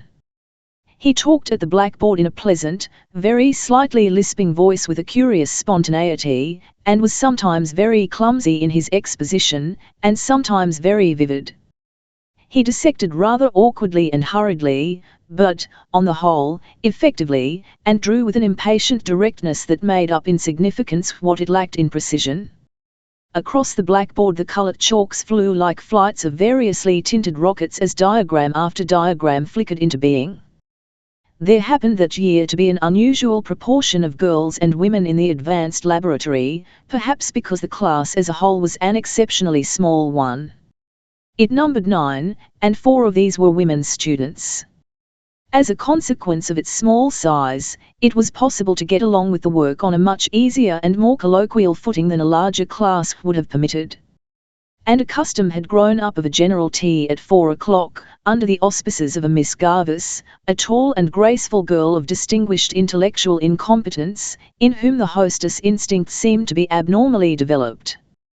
Capes would come to these teas. He evidently liked to come, and he would appear in the doorway of the preparation room, a pleasing note of shyness in his manner, hovering for an invitation.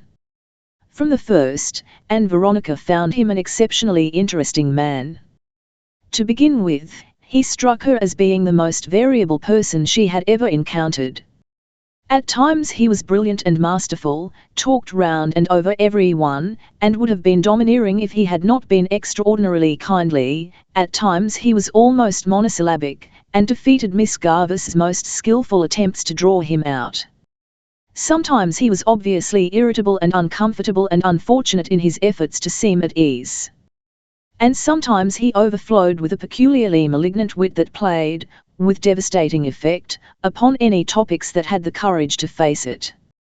Ann Veronica's experiences of men had been among more stable types: Teddy, who was always absurd; her father, who was always authoritative and sentimental; Manning, who was always Manning.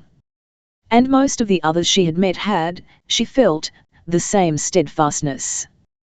Goops, she was sure, was always high-browed and slow and Socratic. And Ramage too. About Ramage there would always be that air of avidity, that air of knowledge and inquiry, the mixture of things in his talk that were rather good with things that were rather poor. But one could not count with any confidence upon Capes. The 5 men students were a mixed company. There was a very white-faced youngster of 18 who BNLSHED backed his hair exactly in Russell's manner, and was disposed to be uncomfortably silent when he was near her, and to whom she felt it was only Christian kindness to be consistently pleasant, and a lax young man of 5 and 20 in navy blue, who mingled Marx and Bebel with the more orthodox gods of the biological pantheon. There was a short, red-faced, resolute youth who inherited an authoritative attitude upon bacteriology from his father, a Japanese student half unassuming manners who drew beautifully and had an imperfect knowledge of English, and a dark, unwashed Scotchman with complicated spectacles, who would come every morning as a sort of volunteer supplementary demonstrator, look very closely at her work and tell her that her dissections were fairish or very fairish indeed, or high above the normal female standard, hover as if for some outbreak of passionate gratitude, and with admiring retrospects that made the facet spectacles gleam like diamonds, root him to his own place. The women, Ann Veronica thought, were not quite so interesting as the men. There were 2 schoolmistresses, one of whom, Miss Clegg, might have been a first cousin to Miss Miniver. She had so many Miniver trays. There was a preoccupied girl whose name Ann Veronica never learned, but who worked remarkably well, and Miss Garvis, who began by attracting her very greatly. She moved so beautifully, and ended by giving her the impression that moving beautifully was the beginning and end of her being. Part 2. The next few weeks were a time of the very liveliest thought and growth for Ann Veronica. The crowding impressions of the previous weeks seemed to run together directly her mind left the chaotic search for employment and came into touch again with a coherent and systematic development of ideas. The advanced work at the Central Imperial College was in the closest touch with living interests and current controversies. It drew its illustrations and material from Russell's two great researches, upon the relation of the brachiopods to the echinodermata, and upon the secondary and tertiary mammalian and pseudomammalian factors in the free larval forms of various marine organisms. Moreover, a vigorous fire of mutual criticism was going on now between the Imperial College and the Cambridge Mendelians, and echoed in the lectures. From beginning to end it was first-hand stuff. But the influence of the science radiated far beyond its own special field, beyond those beautiful but highly technical problems with which we do not propose for a moment to trouble the naturally terrified reader. Biology is an extraordinarily digestive science. It throws out a number of broad experimental generalizations, and then sets out to bring into harmony or relation with these an infinitely multifarious collection of phenomena. The little streaks upon the germinating area of an egg, the nervous movements of an impatient horse, the trick of a calculating boy, the senses of a fish, the fungus at the root of a garden flower, and the slime upon a sea-wet rock, 10,000 such things bear their witness and are illuminated. And not only did these tentacular generalizations gather all the facts of natural history and comparative anatomy together, but they seemed always stretching out further and further into a world of interests that lay altogether outside their legitimate bounds. It came to Ann Veronica one night after a long talk with Miss Miniver, as a sudden remarkable thing, as a grotesque, novel aspect, that this slowly elaborating biological scheme had something more than an academic interest for herself. And not only so, but that it was after all, a more systematic and particular method of examining just the same questions they underlay the discussions of the Fabian Society, the talk of the West Central Arts Club, the chatter of the studios and the deep, the bottomless discussions of the simple life homes. It was the same bias whose nature and drift and ways and methods and aspects engaged them all. And she in her own person too, was this eternal bias, beginning again its recurrent journey to selection and multiplication and failure or survival. But this was but a moment or gleam of personal application, and at this time she followed it up no further. And now Ann Veronica's evenings were also becoming very busy. She pursued her interest in the socialist movement and in the suffragist agitation in the company of Miss Miniver. They went to various central and local Fabian gatherings, and to a number of suffrage meetings. Teddy Widget hovered on the fringe of all these gatherings, blinking at Ann Veronica and occasionally making a wildly friendly dash at her, and carrying her and Miss Miniver off to drink cocoa with a choice diversity of other youthful and congenial Fabians after the meetings. Then Mr. Manning loomed up ever and again into her world, full of a futile solicitude, and almost always declaring she was splendid, and wishing he could talk things out with her. Teas he contributed to the commissariat of Ann Veronica's campaign, quite a number of teas. He would get her to come to tea with him, usually in a pleasant tea room over a fruit shop in Tottenham Court Road, and he would discuss his own point of view and hint at 1,000 devotions were she but to command him. And he would express various anistic sensibilities and aesthetic appreciations in carefully punctuated sentences and a large, clear voice. At Christmas he gave her a set of a small edition of Meredith's novels, very prettily bound in flexible leather, being guided in the choice of an author, as he intimated, rather by her preferences than his own. There was something markedly and deliberately liberal-minded in his manner in all their encounters. He conveyed not only his sense of the extreme want of correctitude in their unsanctioned meetings, but also that, so far as he was concerned, this irregularity mattered not at all, that he had flung, and kept on flinging, such considerations to the wind. And, in addition, she was now seeing and talking to Ramage almost weekly, on a theory which she took very gravely, that they were exceptionally friends.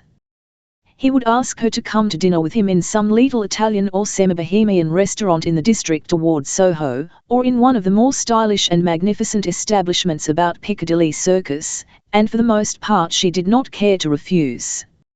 Nor, indeed, did she want to refuse. These dinners, from their lavish display of ambiguous hors d'oeuvre to their skimpy ices in dishes of frilled paper, with their Chianti flasks and Parmesan dishes and their polyglot waiters and polyglot clientele, were very funny and bright, and she really liked Ramage, and valued his help and advice. It was interesting to see how different and characteristic his mode of approach was to all sorts of questions that interested her, and it was amusing to discover this other side to the life of a Morningside Park inhabitant. She had thought that all Morningside Park householders came home before 7 at the latest, as her father usually did. Ramage talked always about women or some woman's concern, and very much about Ann Veronica's own outlook upon life. He was always drawing contrasts between a woman's lot and a man's, and treating her as a wonderful new departure in this comparison. Ann Veronica liked their relationship all the more because it was an unusual one. After these dinners they would have a walk, usually to the Thames embankment to see the two sweeps of river on either side of Waterloo Bridge, and then they would part at Westminster Bridge, perhaps, and he would go on to Waterloo. Once he suggested they should go to a music hall and see a wonderful new dancer, but Ann Veronica did not feel she cared to see a new dancer. So, instead, they talked of dancing and what it might mean in a human life. Ann Veronica thought it was a spontaneous release of energy expressive of well-being, but Ramage thought that by dancing, men, and such birds and animals as dance, come to feel and think of their bodies. This intercourse, which had been planned to warm Ann Veronica to a familiar affection with Ramage, was certainly warming Ramage to a constantly deepening interest in Ann Veronica. He felt that he was getting on with her very slowly indeed, but he did not see how he could get on faster. He had, he felt, to create snine ideas and vivify certain curiosities and feelings in her. Until that was done, a certain experience of life assured him that a girl is a locked coldness against a man's approach. She had all the fascination of being absolutely perplexing in this respect. On the one hand, she seemed to think plainly and simply, and would talk serenely and freely about topics that most women have been trained either to avoid or conceal, and on the other she was unconscious, or else she had an air of being unconscious. That was the riddle, to all sorts of personal applications that almost any girl or woman, one might have thought, would have made. He was always doing his best to call her attention to the fact that he was a man of spirit and quality and experience, and she a young and beautiful woman, and that all sorts of constructions upon their relationship were possible, trusting her to go on from that to the idea that all sorts of relationships were possible. She responded with an unfaltering appearance of insensibility, and never as a young and beautiful woman conscious of sex, always in the character of an intelligent girl student. His perception of her personal beauty deepened and quickened with each encounter. Every now and then her general presence became radiantly dazzling in his eyes. She would appear in the street coming toward him, a surprise, so fine and smiling and welcoming was she, so expanded and illuminated and living, in contrast with his mere expectation. Or he would find something, a wave in her hair, a little line in the contour of her brow or neck, that made an exquisite discovery. He was beginning to think about her inordinately.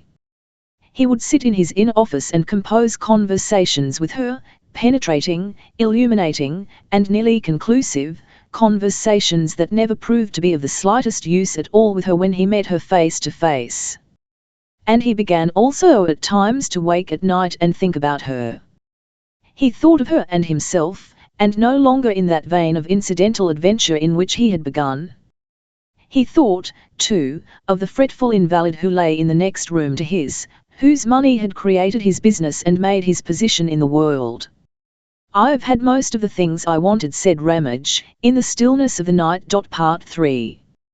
For a time Ann Veronica's family had desisted from direct offers of a free pardon. They were evidently waiting for her resources to come to an end. Neither father, aunt, nor brothers made a sign, and then one afternoon in early February her aunt came up in a state between expostulation and dignified resentment, but obviously very anxious for Ann Veronica's welfare. "I had a dream in the night," she said. "I saw you in a sort of sloping, slippery place, holding on by your hands and slipping. You seemed to me to be slipping, and your face was white. It was really most vivid, most vivid. You seemed to be slipping and just going to tumble and holding on. It made me wake up, and there I lay thinking of you, spending your nights up here all alone, and no one to look after you. I wondered what you could be doing and what might be happening to you. I said to myself at once, either this is a coincidence or the caper sauce. But I made sure it was you. I felt I must do something anyhow, and up I came just as soon as I could to see you. She had spoken rather rapidly. I can't help saying it, she said, with the quality of her voice altering, but I do not think it is right for an unprotected girl to be in London alone as you are. But I'm quite equal to taking care of myself, aunt. It must be most uncomfortable here. It is most uncomfortable for everyone concerned. She spoke with a certain asperity. She felt that Ann Veronica had duped her in that dream, and now that she had come up to London she might as well speak her mind. No Christmas dinner, she said, or anything nice. One doesn't even know what you are doing. I'm going on working for my degree. Why couldn't you do that at home? I'm working at the Imperial College.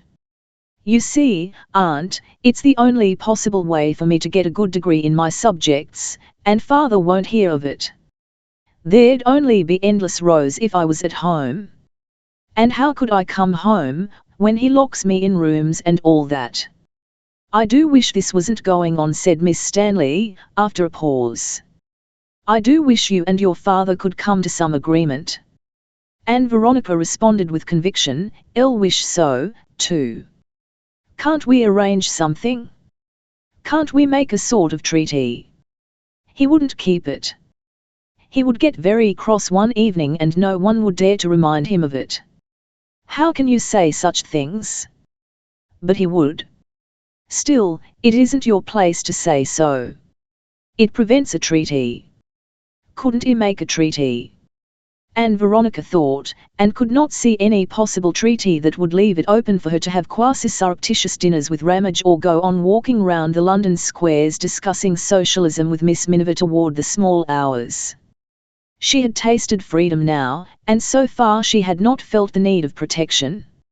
Still, there certainly was something in the idea of a treaty.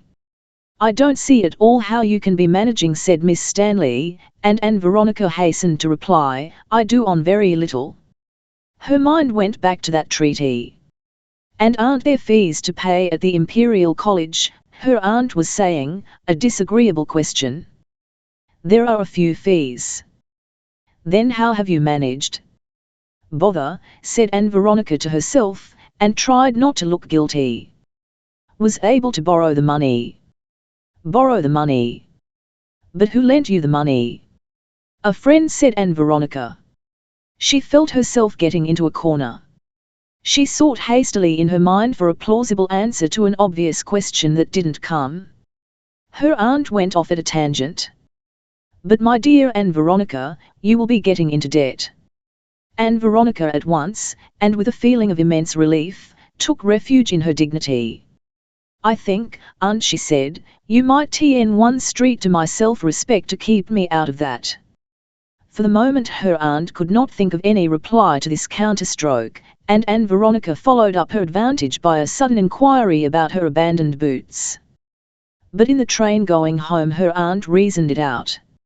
If she's borrowing money, said Miss Stanley, she must be getting into debt. It's all nonsense. Part 4. It was by imperceptible degrees that capes became important in Ann Veronica's thoughts. But then he began to take steps, and, at last, strides to something more and more like predominance.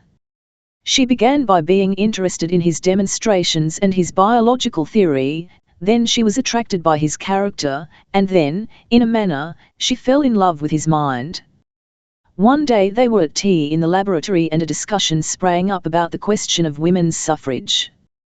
The movement was then in its earlier militant phases, and one of the women only, Miss Garvis, opposed it, though Ann Veronica was disposed to be lukewarm. But a man's opposition always inclined her to the suffrage side. She had a curious feeling of loyalty in seeing the more aggressive women through. Capes was irritatingly judicial in the matter, neither absurdly against, in which case one might have smashed him, or hopelessly undecided, but tepidly sceptical. Miss Clegg and the youngest girl made a vigorous attack on Miss Garvice, who had said she thought women lost something infinitely precious by mingling in the conflicts of life. The discussion wandered, and was punctuated with bread and butter. Capes was inclined to support Miss Clegg until Miss Garvice come at him by quoting him against himself, and citing a recent paper in the 19th century, in which, following Atkinson, he had made a vigorous and damaging attack on Lester Ward's case for the primitive matriarchate and the predominant importance of the female throughout the animal kingdom. Ann Veronica was not aware of this literary side of her teacher. She had a little tinge of annoyance at Miss Garvice's advantage. Afterwards she hunted up the article in question, and it seemed to her quite delightfully written and argued. Capes had the gift of easy, unaffected writing, coupled with then clear and logical thinking, and to follow his written thought gave her the sensation of cutting things with a perfectly new, perfectly sharp knife. She found herself anxious to read more of him, and the next Wednesday she went to the British Museum and hunted first among the half-crown magazines for his essays and then through various scientific quarterlies for his research papers. The ordinary research paper, when it is not extravagant theorizing, is apt to be rather sawdusty in texture, and Ann Veronica was delighted to find the same easy and confident luminosity that distinguished his work for the general reader. She returned to these latter, and at the back of her mind, as she looked them over again, was a very distinct resolve to quote them after the manner of Miss Garvice at the very first opportunity. When she got home to her lodgings that evening she reflected with something like surprise upon her half-day's employment, and decided that it showed nothing more nor less than that Capes was a really very interesting person indeed. And then she fell into a musing about Capes. She wondered why he was so distinctive, so unlike other men, and it never occurred to her for some time that this might be because she was falling in love with him. Part 5. Yet Ann Veronica was thinking a very great deal about love. A dozen shynesses and intellectual barriers were being outflanked or broken down in her mind. All the influences about her worked with her own predisposition and against all the traditions of her home and upbringing to deal with the facts of life in an unabashed manner. Ramage, by 100 skillful hints, had led her to realize that the problem of her own life was inseparably associated with, and indeed only one special case of, the problems of any woman's life, and that the problem of a woman's life is love. A young man comes into life asking how best he may place himself, Ramage had said. A woman comes into life thinking instinctively how best she may give herself. She noted that as a good saying, and it germinated and spread tentacles of explanation through her brain. The biological laboratory, perpetually viewing life as pairing and breeding and selection, and again pairing and breeding, seemed only a translated generalization of that assertion. And all the talk of the Minerva people and the Widget people seemed always to be like a ship in adverse weather on the lee shore of love. For 7 years, said Ann Veronica, I have been dying to keep myself from thinking about love. I have been training myself to look askance at beautiful things. She gave herself permission now to look at this squarely. She made herself a private declaration of liberty. This is mere nonsense, mere tongue-tied fear, she said. This is the slavoo of the veiled life. I might as well be at Morningside Park. This business of love is the supreme affair in life. It is the woman's one event and crisis that makes up for all her other restrictions, and I cower, as we all cower, with a blushing and paralysed mind until it overtakes me. I'll be hanged if I do. But she could not talk freely about love, she found, for all that manumission. Ramage seemed always fencing about the forbidden topic, probing for openings, and she wondered why she did not give him them. But something instinctive prevented that, and with the finest resolve not to be silly and prudish she found that whenever he became at all bold in this matter she became severely scientific and impersonal, almost entomological indeed. In her method, she killed every remark as he made it and pinned it out for examination. In the biological laboratory that was their invincible tone. But she disapproved more and more of her own mental austerity. Here was an experienced man of the world, her friend, who evidently took a great interest in this supreme topic and was willing to give her the benefit of his experiences. Why should not she be at her ease with him? Why should not she know things? It is hard enough anyhow for a human being to learn, she decided, but it is a dozen times more difficult than it need be because of all this locking of the lips and thoughts. She contrived to break down the barriers of shyness at last in one direction, and talked one night of love and the facts of love with Miss Miniver. But Miss Miniver was highly unsatisfactory. She repeated phrases of Mrs. Goopes's. Advanced people, she said, with an air of great elucidation, tend to generalize love. He prayeth best who loveth best, all things both great and small. For my own part I go about loving. Yes, but men, said Ann Veronica, plunging, don't you want the love of men? For some seconds they remained silent, both shocked by this question. Miss Miniver looked over her glasses at her friend almost balefully.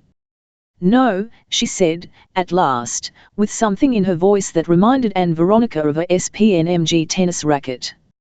I've been through all that, she went on, after a pause. She spoke slowly. I'll have never yet met a man whose intellect I could respect.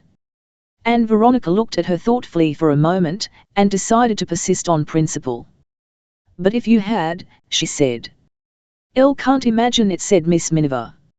And think, her voice sank of the horrible coarseness. What coarseness, said Ann Veronica. My dear V. Her voice became very low. Don't you know? Oh. I know, well, her face was an unaccustomed pink. Ann Veronica ignored her friend's confusion. Don't we all rather humbug about the coarseness?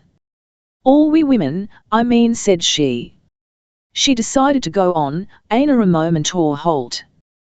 We pretend bodies are ugly. Really they are the most beautiful things in the world. We pretend we never think of everything that makes us what we are. No, cried Miss Miniver, almost vehemently. You are wrong. I did not think you thought such things. Bodies. Bodies. Horrible things. We are souls. Love lives on a higher plane. We are not animals. If ever I did meet a man I could love, I should love. Voice dropped again, platonically. She made her glasses glint. Absolutely platonically, she said. Soul to soul. She turned her face to the fire, gripped her hands upon her elbows, and drew her thin shoulders together in SHMG. Ah, she said. Ann Veronica watched her and wondered about her. We do not want the men, said Miss Miniver, we do not want them, with their sneers and loud laughter. Empty, silly, coarse brutes. Brutes. They are the brutes still with us. Science some day may teach us a way to do without them. It is only the women matter. It is not every sort of creature needs these males. Some have no males. There's green fly, admitted Ann Veronica. And even then the conversation hung for a thoughtful moment. Ann Veronica readjusted her chin on her hand. I wonder which of us is right, she said. I haven't a scrap of this sort of aversion. Tolstoy is so good about this, said Miss Miniver, regardless of her friend's attitude. He sees through it all. The higher life and the lower. He sees men all defiled by coarse thoughts, coarse ways of living, cruelties. Simply because they are hardened by bestiality, and poisoned by the juices of meat slain in anger and fermented drinks, fancy. Drinks that have been swarmed in by thousands and thousands of horrible little bacteria. It's yeast, said Ann. Vegetable. It's all the same, said Miss Miniver. And then they are swollen up and inflamed and drunken with matter. They are blinded to all fine and subtle things, they look at life with bloodshot eyes and dilated nostrils. They are arbitrary and unjust and dogmatic and brutish and lustful. But do you really think men's minds are altered by the food they eat? I know it, said Miss Miniver. Expiate credo. When I am leading a UUE life, a pure and simple life free of all stimulants and excitements, I think, oh, with pellucid clearness, but if I so much as take a mouthful of meat, or anything, the mirror is all blurred. Part 6. Then, arising she knew not how, like a newborn appetite, came a craving in Ann Veronica for the sight and sound of beauty. It was as if her aesthetic sense had become inflamed. Her mind turned and accused itself of having been cold and hard. She began to look for beauty and discover it in unexpected aspects and places. Hitherto she had seen it chiefly in pictures and other works of art, incidentally, and as a thing taken out of life. Now the sense of beauty was spreading to a multitude of hitherto unsuspected aspects of the world about her. The thought of beauty became an obsession. It interwove with her biological work. She found herself asking more and more curiously, why, on the principle of the survival of the fittest, have I any sense of beauty at all?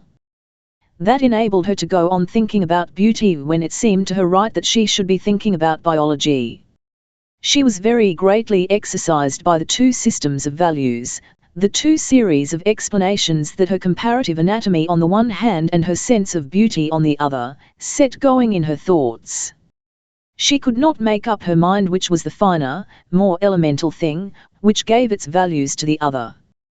Was it that the STNLGGLE of things to survive produced as a sort of necessary byproduct these intense preferences and appreciations, or was it that some mystical outer thing, some great force, drove life beautyward, even in spite of expediency, regardless of survival value and all the manifest discretions of life? She went to Capes with that riddle and put it to him very carefully and clearly, and he talked well. He always talked at some length when she took a difficulty to him, and sent her to a various literature upon the markings of butterflies, the incomprehensible elaboration and splendor of birds of paradise and hummingbirds' plumes, the patterning of tigers, and a leopard's spots. He was interesting and inconclusive, and the original papers to which he referred her discursive were at best only suggestive. Afterward, one afternoon, he hovered about her, and came and sat beside her and talked of beauty and the riddle of beauty for some time. He displayed a quite unprofessional vein of mysticism in the matter. He contrasted with Russell, whose intellectual methods were, so to speak, sceptically dogmatic. Their talk drifted to the beauty of music, and they took that up again at tea time. But as the students sat about Miss Garvice's teapot and drank tea or smoked cigarettes, the talk got away from Capes. The Scotchman informed Ann Veronica that your view of beauty necessarily depended on your metaphysical premises, and the young man with the Russell-like hair became anxious to distinguish himself by telling the Japanese student that Western art was symmetrical and Eastern art asymmetrical, and that among the higher organisms the tendency was toward an external symmetry veiling an internal want of balance. Ann Veronica decided she would have to go on with Capes another day, and, looking up, discovered him sitting on a stool with his hands in his pockets and his head a little on one side, regarding her with a thoughtful expression. She met his eye for a moment in curious surprise. He turned his eyes and stared at Miss Garvice like one who wakes from a reverie, and then got up and strolled down the laboratory toward his refuge, the preparation room. Part 7. Then one day a little thing happened that clothed itself in significance. She had been working upon a ribbon of microtome sections of the developing salamander, and he came to see what she had made of them. She stood up and he sat down at the microscope, and for a time he was busy scrutinizing one section after another. She looked down at him and saw that the sunlight was gleaming from his cheeks, and that all over his cheeks was a fine golden down of delicate hairs. And at the sight something leaped within her. Something changed for her. She became aware of his presence as she had never been aware of any human being in her life before. She became aware of the modeling of his ear, of the muscles of his neck and the textures of the hair that came off his brow, the soft minute curve of eyelid that she could just see beyond his brow. She perceived all these familiar objects as though they were acutely beautiful things. They were, she realized, acutely beautiful things. Her sense followed the shoulders under his coat, down to where his flexible, sensitive-looking hand rested lightly upon the table. She felt him as something solid and strong and trustworthy beyond measure. The perception of him flooded her being. He got up. "Here's something rather good," he said, and with a start and an effort she took his place at the microscope, while he stood beside her and almost leaning over her. She found she was trembling at his nearness and full of a thrilling dread that he might touch her. She pulled herself together and put her eye to the eyepiece. "You see the pointer?" he asked. "I see the pointer," she said. "It's like this," he said, and dragged a stool beside her and sat down with his elbow 4 inches from hers and made a sketch. Then he got up and left her. She had a feeling at his departure as of an immense cavity, of something enormously gone. She could not tell whether it was infinite regret or infinite relief. But now Ann Veronica knew what was the matter with her. Part 8. And as she sat on her bed that night, musing and half undressed, she began to run one hand down her arm and scrutinize the soft flow of muscle under her skin. She thought of the marvelous beauty of skin, and all the delightfulness of living texture. At the back of her arm she found the faintest down of hair in the world. "Etherealized monkey," she said. She held out her arm straight before her, and turned her hand this way and that. "Why should one pretend?" she whispered. "Why should one pretend? Think of all the beauty in the world that is covered up and overlaid." She glanced shyly at the mirror above her dressing table, and then about her at the furniture, as though it might penetrate to the thoughts that peeped in her mind. "I wonder," said Ann Veronica at last, "if I am beautiful? I wonder if I shall ever shine like a light, like a translucent goddess. I wonder. I suppose girls and women have prayed for this, have come to this, in Babylon, in Nineveh. Why shouldn't one face the facts of one's self?" She stood up.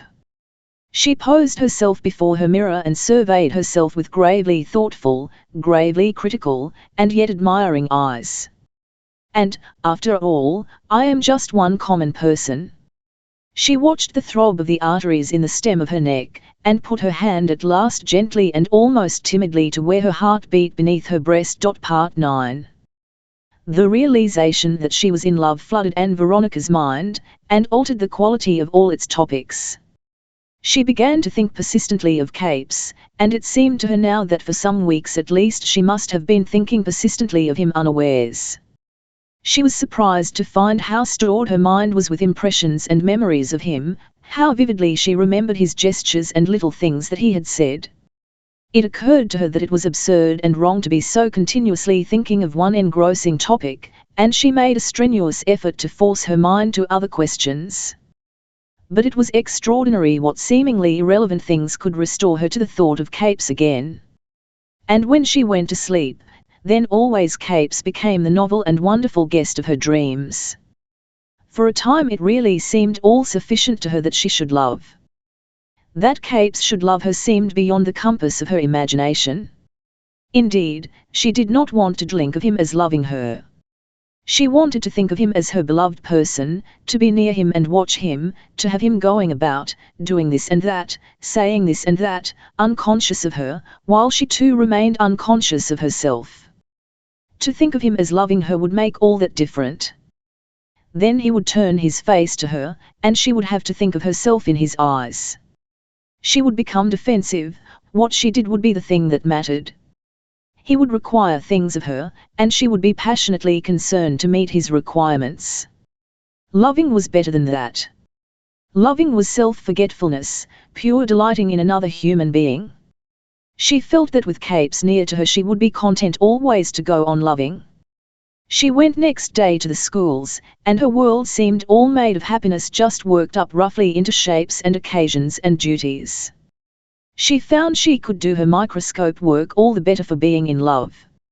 She winced when first she heard the preparation room door open and Capes came down the laboratory, but when at last he reached her she was self-possessed.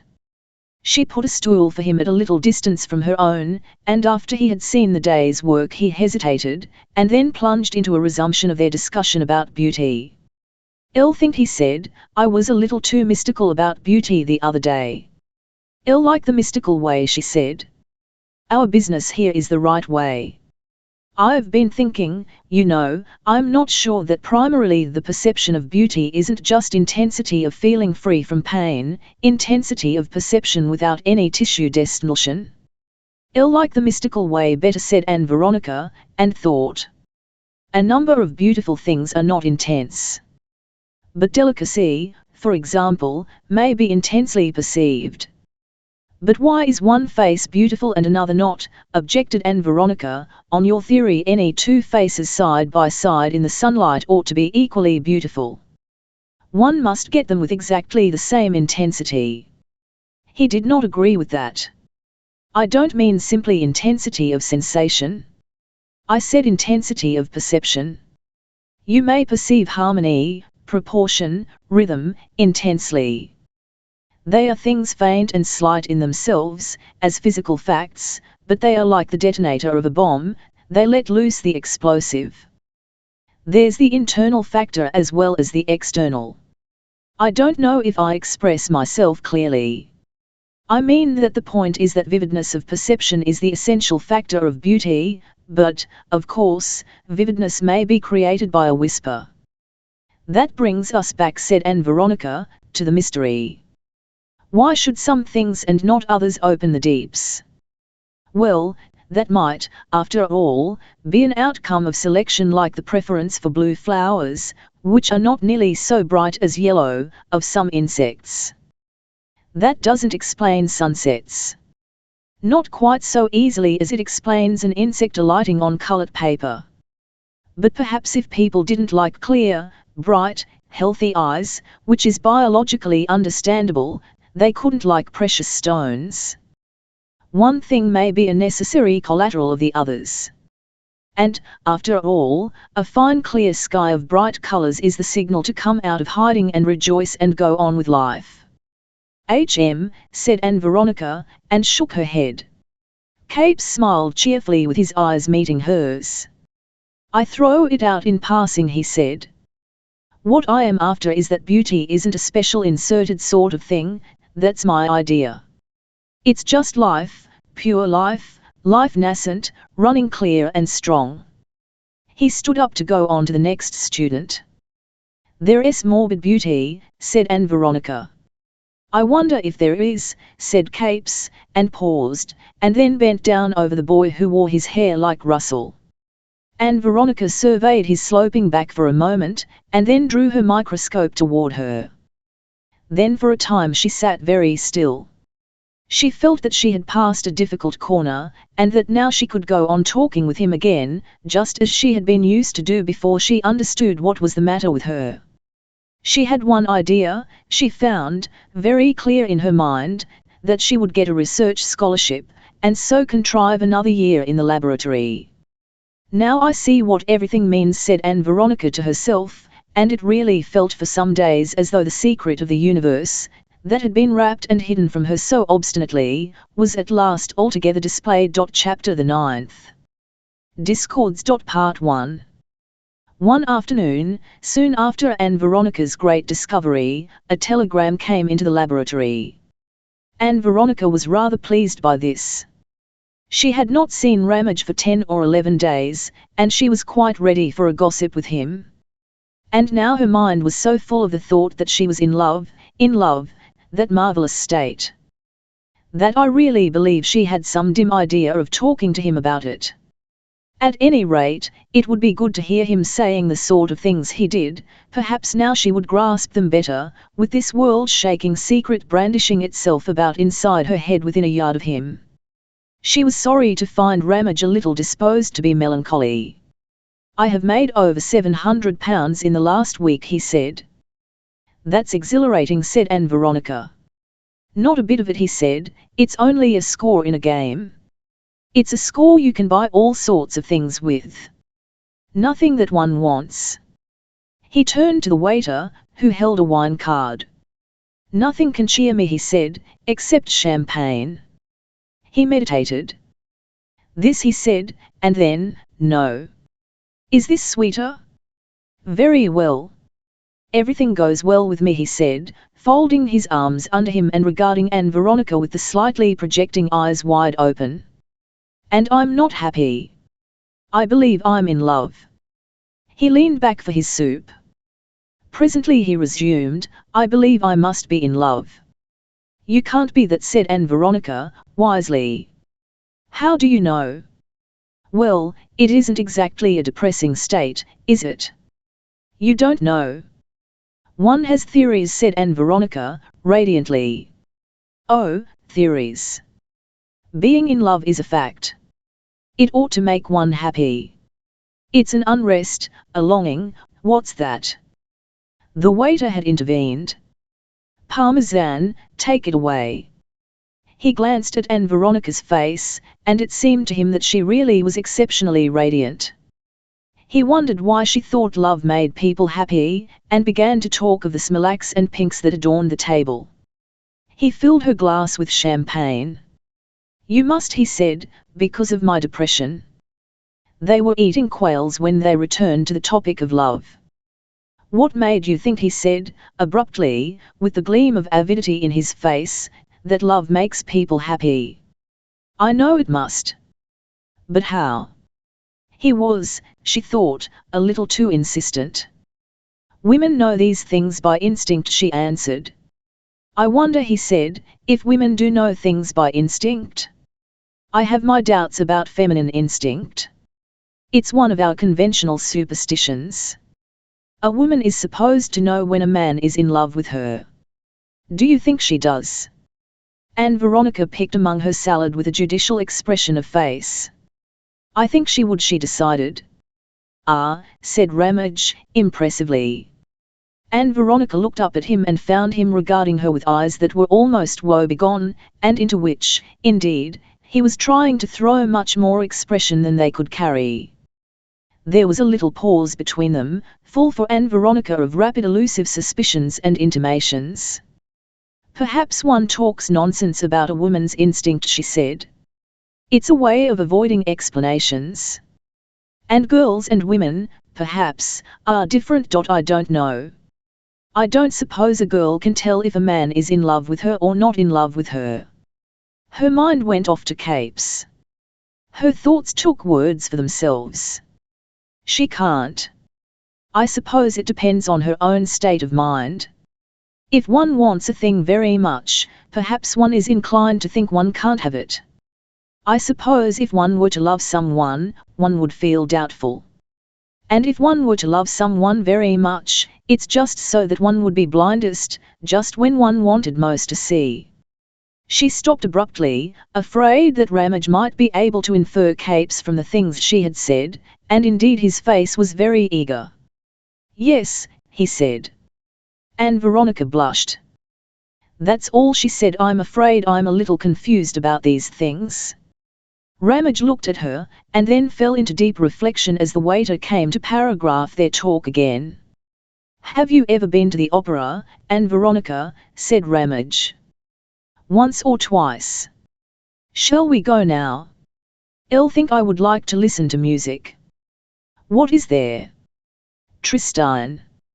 I've never heard Tristan and Isolde. That settles it. We'll go. There's sure to be a place somewhere. It's rather jolly of you, said Ann Veronica. It's jolly of you to come, said Ramage. So presently they got into a hansom together, and Ann Veronica sat back feeling very luxurious and pleasant, and looked at the light and stir and misty glitter of the street traffic from under slightly drooping eyelids, while Ramage sat closer to her than he need have done, and glanced ever and again at her face, and made to speak and said nothing. And when they got to Covent Garden, Ramage secured one of the little upper boxes, and they came into it as the overture began. Ann Veronica took off her jacket and sat down in the corner chair, and leaned forward to look into the great hazy warm brown cavity of the house, and Ramage placed his chair to sit beside her and near her, facing the stage. The music took hold of her slowly as her eyes wandered from the indistinct still ranks of the audience to the little busy orchestra with its quivering violins, its methodical movements of brown and silver instruments, its brightly lit scores and shaded lights. She had never been to the opera before except as one of a congested mass of people in the cheaper seats, and with backs and heads and women's hats for the frame of the spectacle, there was by contrast a fine large sense of space and ease in her present position. The curtain rose out of the concluding bars of the overture and revealed Isolde on the prow of the barbaric ship. The voice of the young seaman came floating down from the masthead, and the stow of the immortal lovers had begun. She knew the story only imperfectly, and followed it now with a passionate and deepening interest. The splendid voices sang on from phase to phase of love's unfolding. The ship drove across the sea to the beating rhythm of the rowers. The lovers broke into passionate knowledge of themselves and each other, and then, a jarring intervention, came King Mark amidst the shouts of the sailormen, and stood beside them. The curtain came festooning slowly down, the music ceased, the lights in the auditorium glowed out, and Ann Veronica woke out of her confused dream of involuntary and commanding love in a glory of sound and colours to discover that Ramage was sitting close beside her with one hand resting lightly on her waist. She made a quick movement, and the hand fell away. "By God! Ann Veronica," he said, sighing deeply. "This stirs one." She sat quite still looking at him. "Ill wish you and I had drunk that love potion," he said. She found no ready reply to that, and he went on, "This music is the food of love. It makes me desire life beyond measure. Life. Life and love.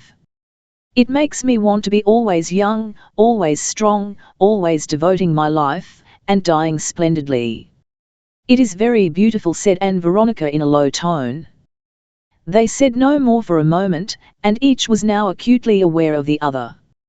Ann Veronica was excited and puzzled, with a sense of a strange and disconcerting new light breaking over her relations with Ramage. She had never thought of him at all in that way before. It did not shock her, it amazed her, interested her beyond measure. But also this must not go on. She felt he was going to say something more, something still more personal and intimate. She was curious, and at the same time clearly resolved she must not hear it. She felt she must get him talking upon some impersonal theme at any cost. She snatched about in her mind. "What is the exact force of a motif?" she asked at random. "Before I heard much Wagnerian music I heard enthusiastic descriptions of it from a mistress I didn't like at school. She gave me an impression of a sort of patched quilt, little bits of patterned stuff coming up again and again." She stopped with an air of interrogation. Ramage looked at her for a long and discriminating interval without speaking. He seemed to be hesitating between two courses of action. "I don't know much about the technique of music," he said at last, with his eyes upon her. "It's a matter of feeling with me." He contradicted himself by plunging into an exposition of motifs. By a tacit agreement they ignored the significant thing between them, ignored the slipping away of the ground on which they had stood together hitherto. All through the love music of the second act, until the hunting horns of Mark break in upon the dream, and Veronica's consciousness was flooded with the perception of a man close beside her, preparing some new thing to say to her, preparing, perhaps, to touch her, stretching hungry invisible tentacles about her. She tried to think what she should do in this eventuality or that. Her mind had been and was full of the thought of Capes, a huge generalized Capes lover. And in some incomprehensible way, Ramage was confused with Capes. She had a grotesque disposition to persuade herself that this was really Capes who surrounded her, as it were, with wings of desire. The fact that it was her Nilstead friend making illicit love to her remained, in spite of all her effort, an insignificant thing in her mind. The music confused and distracted her, and made her struggle against a feeling of intoxication. Her head swam. That was the inconvenience of it, her head was swimming. The music throbbed into the wailings that preceded the king's irruption. Abruptly he gripped her wrist. "I love you, Ann Veronica. I love you, with all my heart and soul." She put her face closer to his. She felt the warm nearness of his. "Don't," she said, and wrenched her from his retaining hand. "My God! Ann Veronica, he said, struggling to keep his hold upon her, my God. Tell me now, tell me you love me. His expression was as it were rapaciously furtive. She answered in whispers, for there was the white arm of a woman in the next box peeping beyond the partition within a yard of him. My hand. This isn't the place. He released her hand and talked in eager undertones against an auditory background of urgency and distress. Ann Veronica, he said, I tell you this is love. I love the soles of your feet. I love your very breath. I have tried not to tell you, tried to be simply your friend. It is no good. I want you.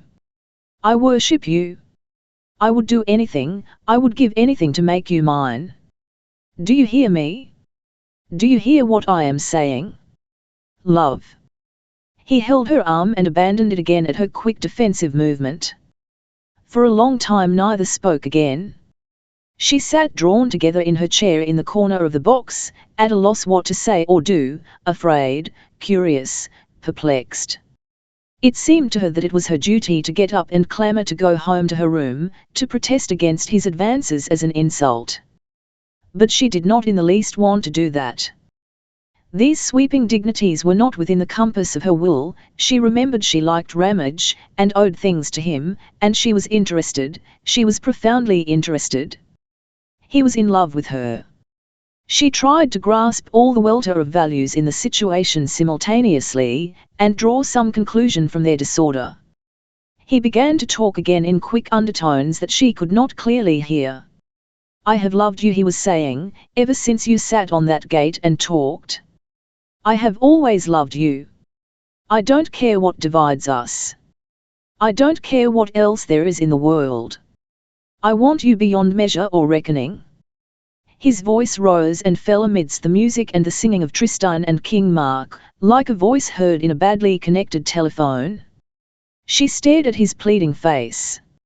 She turned to the stage, and Tristan was wounded in Kervinal's arms, with Isolde at his feet, and King Mark, the incarnation of masculine force and obligation, the masculine creditor of love and beauty, stood over him, and the second climax was ending in wreaths and reek of melodies, and then the curtain was coming down in a series of short lushes, the music hastened, and the people were stirring and breaking out into applause, and the lights of the auditorium were resuming.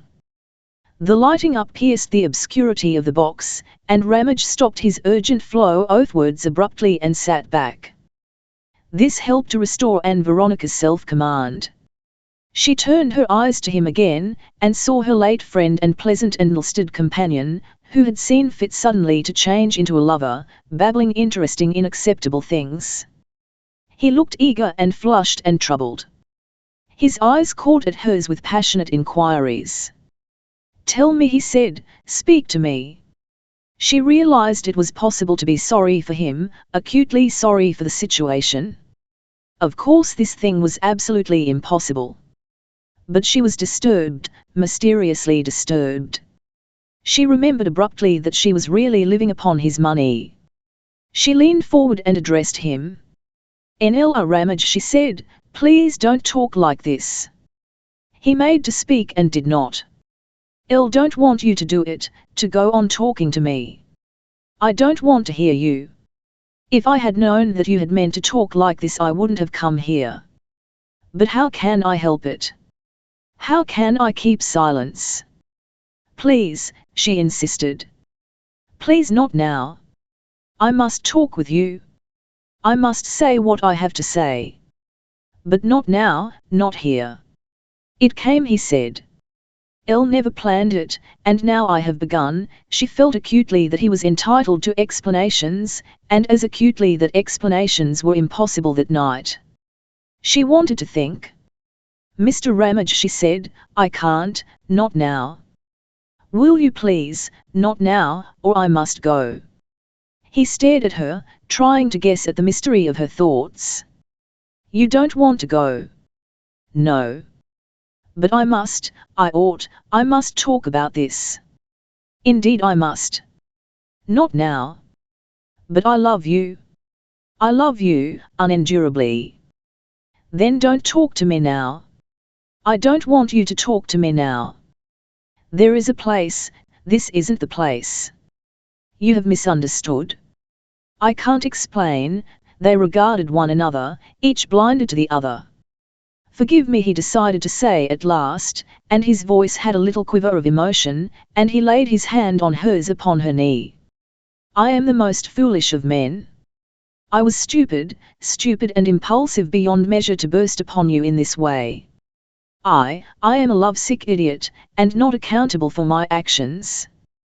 Will you forgive me, if I say no more? She looked at him with perplexed, earnest eyes.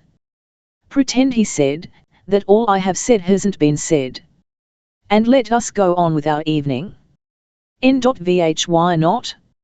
Imagine I've had a fit of hysteria, and that I've come round. Yes, she said, and abruptly she liked him enormously. She felt this was the sensible way out of this oddly sinister situation.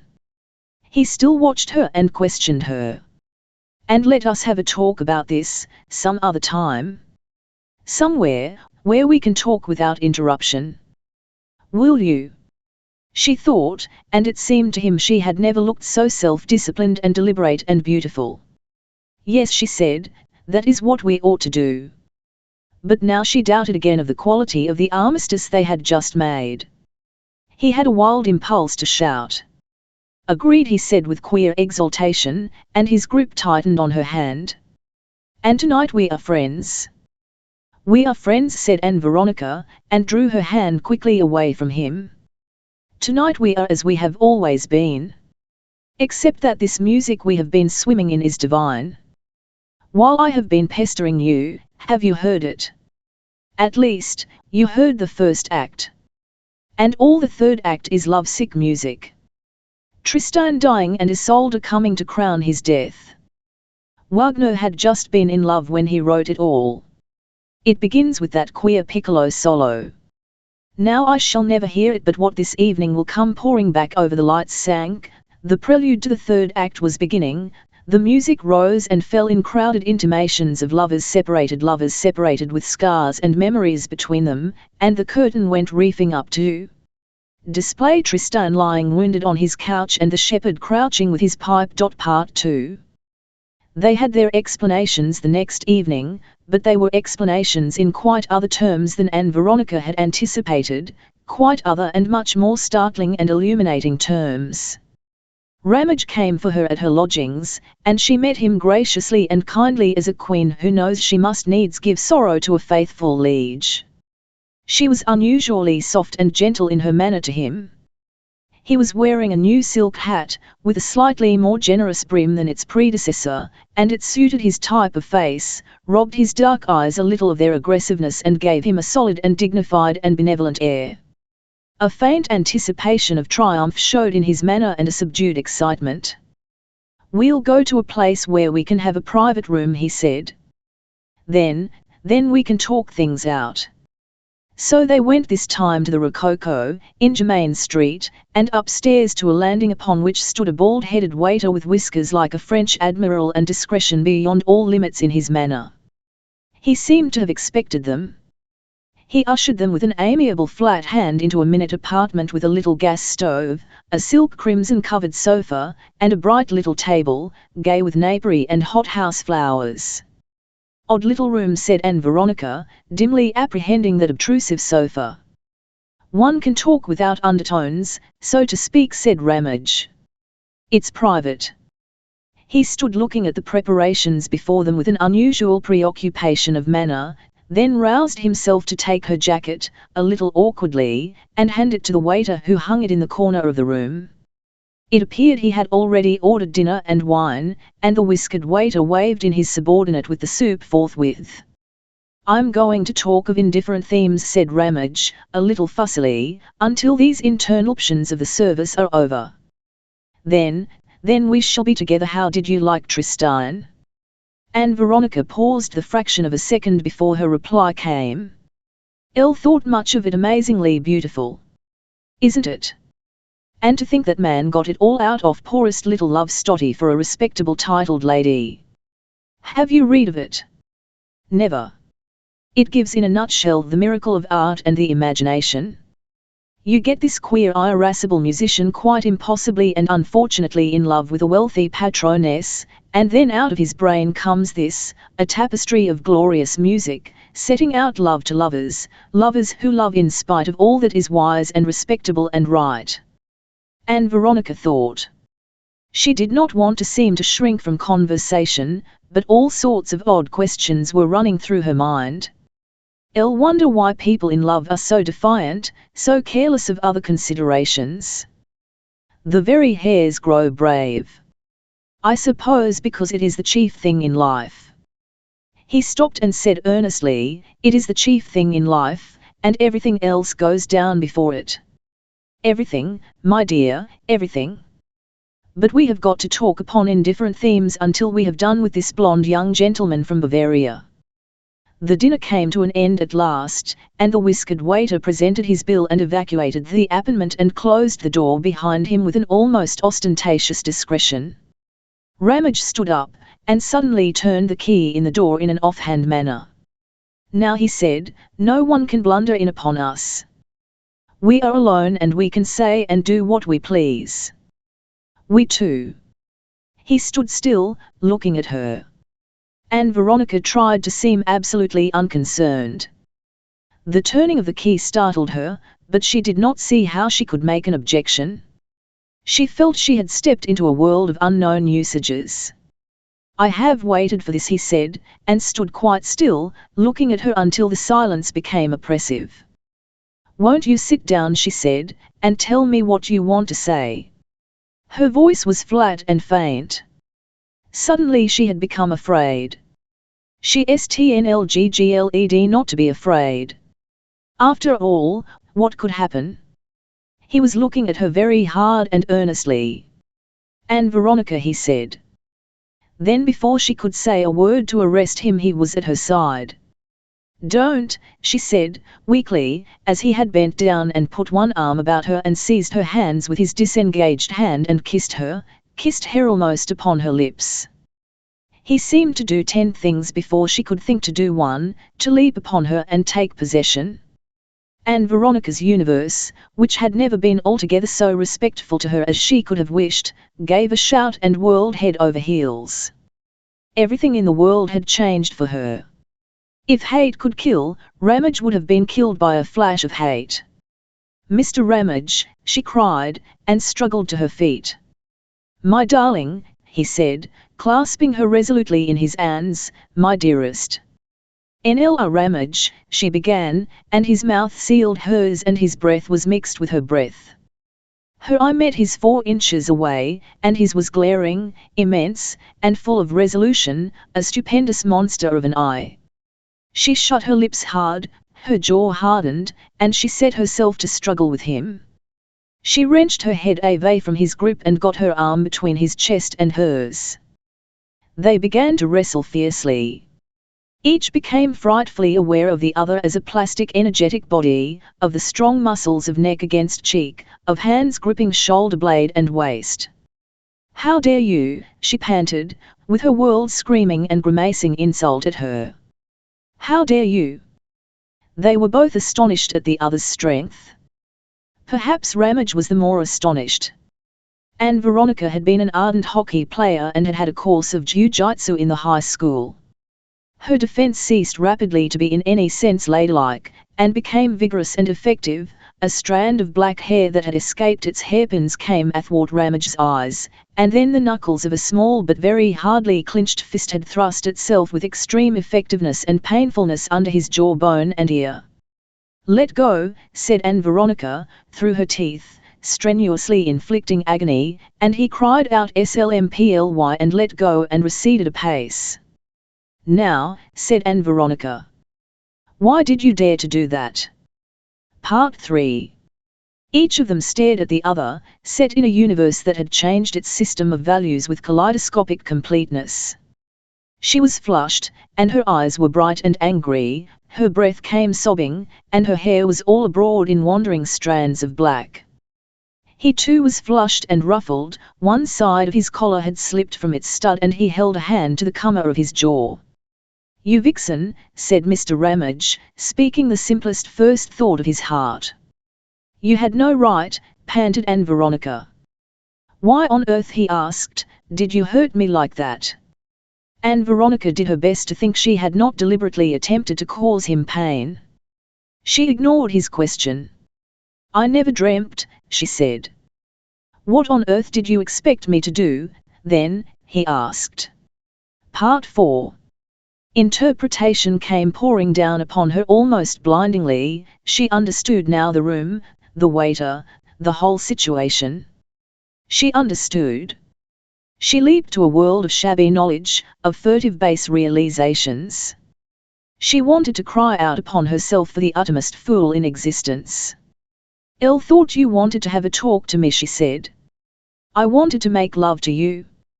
"You knew it," he added, in her momentary silence. "You said you were in love with me," said Ann Veronica. "I wanted to explain. I said I loved and wanted you." The brutality of his first astonishment was evaporating. "I am in love with you. You know I am in love with you. And then you go and half-throttle me. I believe you've crushed a gland or something. It feels like it." "I am sorry," said Ann Veronica. "What else was I to do?" For some seconds she stood watching him, and both were thinking very quickly. Her state of mind would have seemed altogether discreditable to her grandmother. She ought to have been disposed to faint and scream at all these happenings. She ought to have maintained a front of outraged dignity to veil the sinking of her heart. I would like to have to tell it so. But indeed that is not at all a good description of her attitude. She was an indignant queen. No doubt she was alarmed and disgusted within limits, but she was highly excited, and there was something, some low adventurous strain in her being, some element, subtle at least if base, going about the rioting ways and crowded insurgent meeting places of her mind, declaring that the whole affair was, after all, they are the only words that express it, a very great lark indeed. At the bottom of her heart she was not a bit afraid of Ramage. She had unaccountable gleams of sympathy with and liking for him. And the grotesquest fact was that she did not so much loathe, as experience with a quite critical condemnation this strange sensation of being kissed. Never before had any human being kissed her lips. It was only some hours after that these ambiguous elements evaporated and vanished and loathing came, and she really began to be thoroughly sick and ashamed of the whole disgraceful quarrel and scuffle. He, for his part, was trying to grasp the series of unexpected reactions that had so wrecked their tete-a-tete. He had meant to be master of his fate that evening, and it had escaped him altogether. It had, as it were, blown up at the concussion of his first step. It dawned upon him that he had been abominably used by Ann Veronica. "Look here," he said, "I brought you here to make love to you. Elle didn't understand your idea of making love. You had better let me go again." "Not yet," he said. "I do love you. I love you all the more for the streak of sheer devil in you. You are the most beautiful, the most desirable thing I have ever met in this world. It was good to kiss you, even at the price. But, by Jove, you are fierce.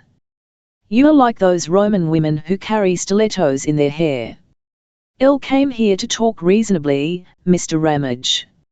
It is abominable. What is the use of keeping up this note of indignation, Ann Veronica? Here I am. I am your lover, burning for you.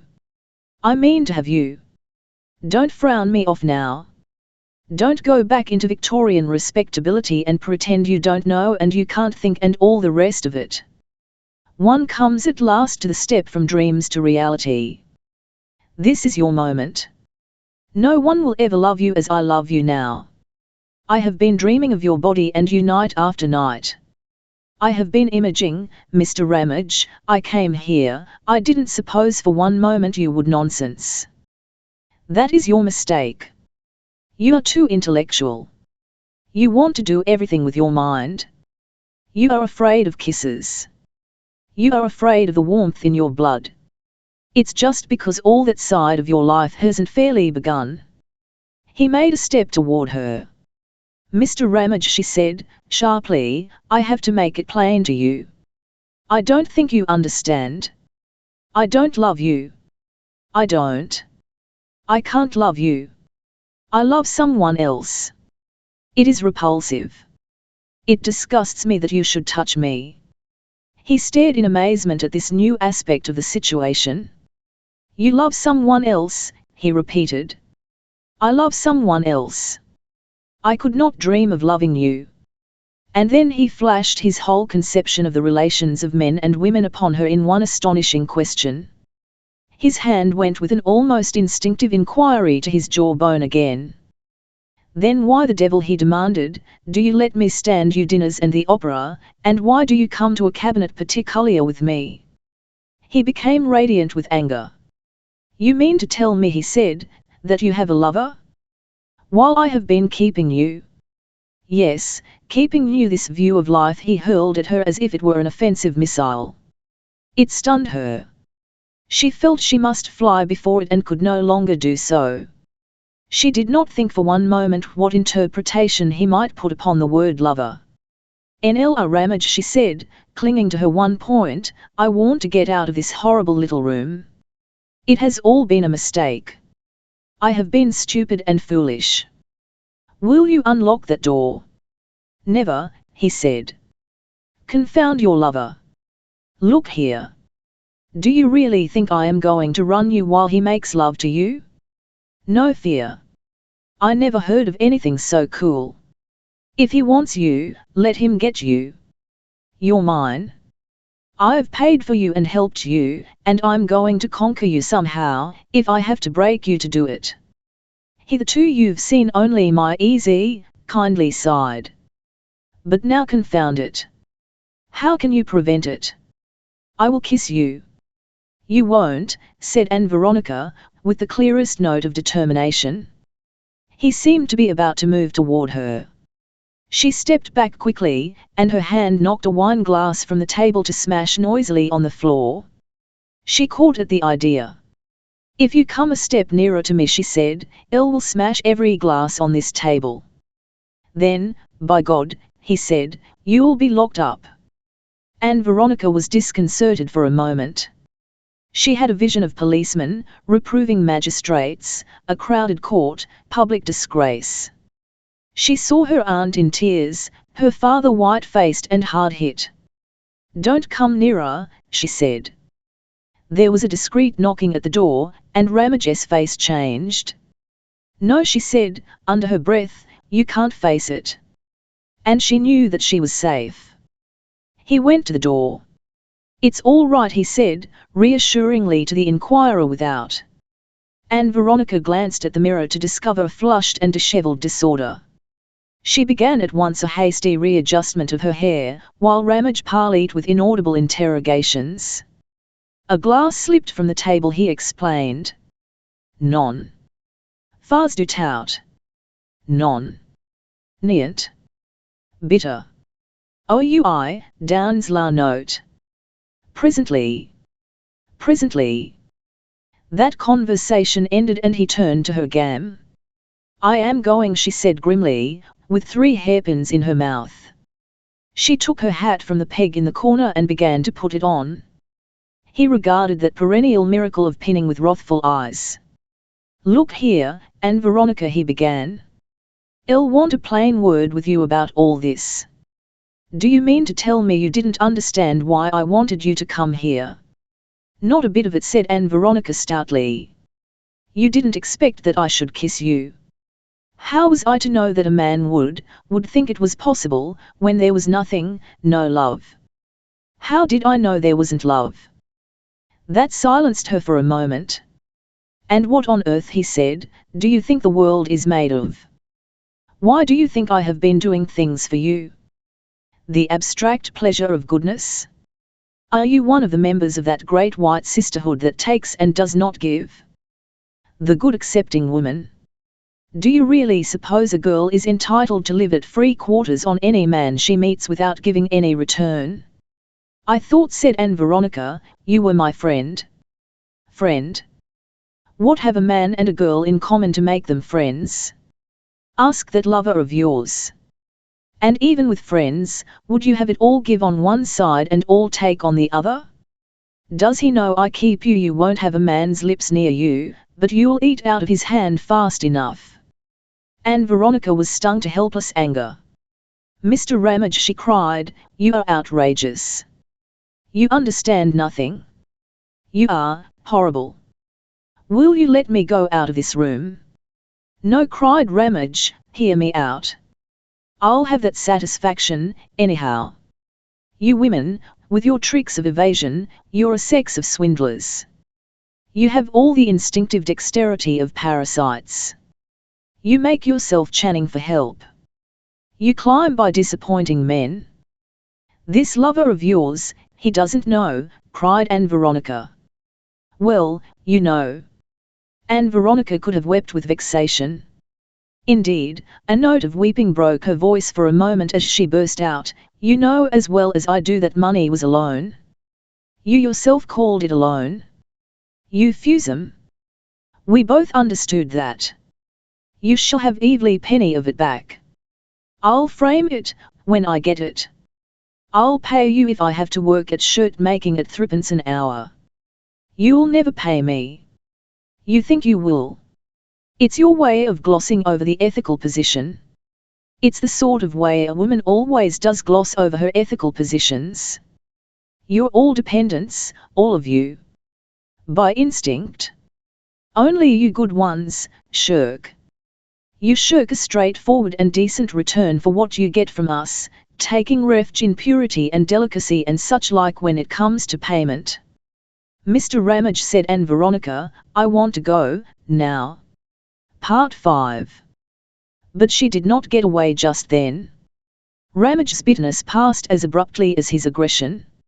Oh, Ann Veronica, he cried, I cannot let you go like this. You don't understand. You can't possibly understand. He began a confused explanation, a perplexing contradictory apology for his urgency and wrath. He loved Ann Veronica, he said, he was so mad to have her that he defeated himself, and did CNLDE and alarming and senseless things. His vicious abusiveness vanished. He suddenly became eloquent and plausible. He did make her perceive something of the acute, tormenting desire for her that had arisen in him and possessed him.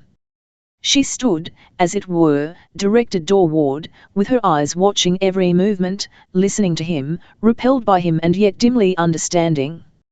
At any rate, he made it very clear that night that there was an ineradicable discord in life, a jarring something that must shatter all her dreams of a way of living for women that would enable them to be free and spacious and friendly with men, and that was the passionate predisposition of men to believe that the love of women can be earned and won and controlled and compelled.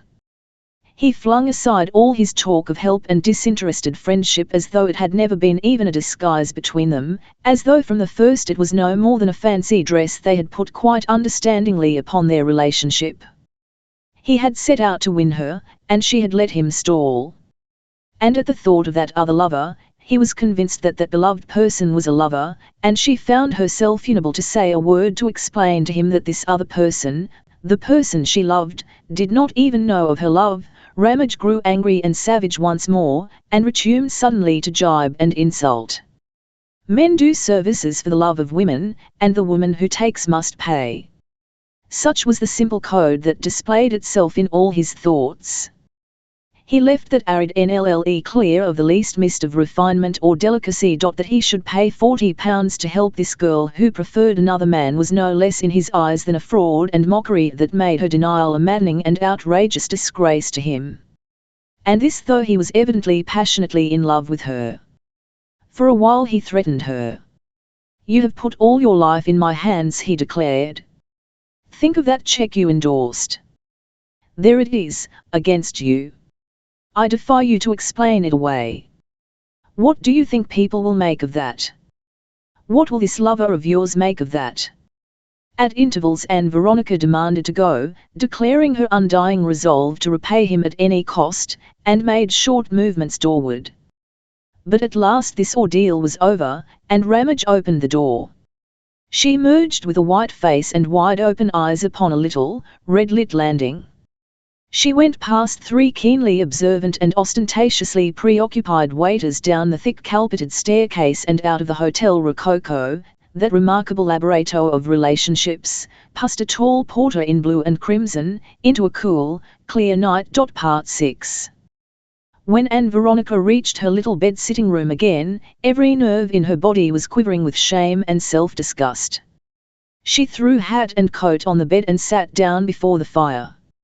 "And now," she said, splintering the surviving piece of coal into indignant flame-spurting fragments with one dexterous blow, "what am I to do? I'm in a hole, mess is a better word, expresses it better. I'm in a mess, a nasty mess. A filthy mess. Oh, no end of a mess. Do you hear, and in a nasty, filthy, unforgivable mess. Haven't I just made a silly mess of things? £40. I haven't got 20. She got up, stamped with her foot, and then, suddenly remembering the lodger below, sat down and wrenched off her boots. This is what comes of being a young woman up to date. By Jove! I'm beginning to have my doubts about freedom. You silly young woman, Ann Veronica. You silly young woman. The smeariness of the thing. The smeariness of this sort of thing. Mauled about. She fell to rubbing her insulted lips savagely with the back of her hand. "Ah," she said. "The young women of Jane Austen's time didn't get into this sort of scrape. At least, one thinks so. I wonder if some of them did, and it didn't get reported.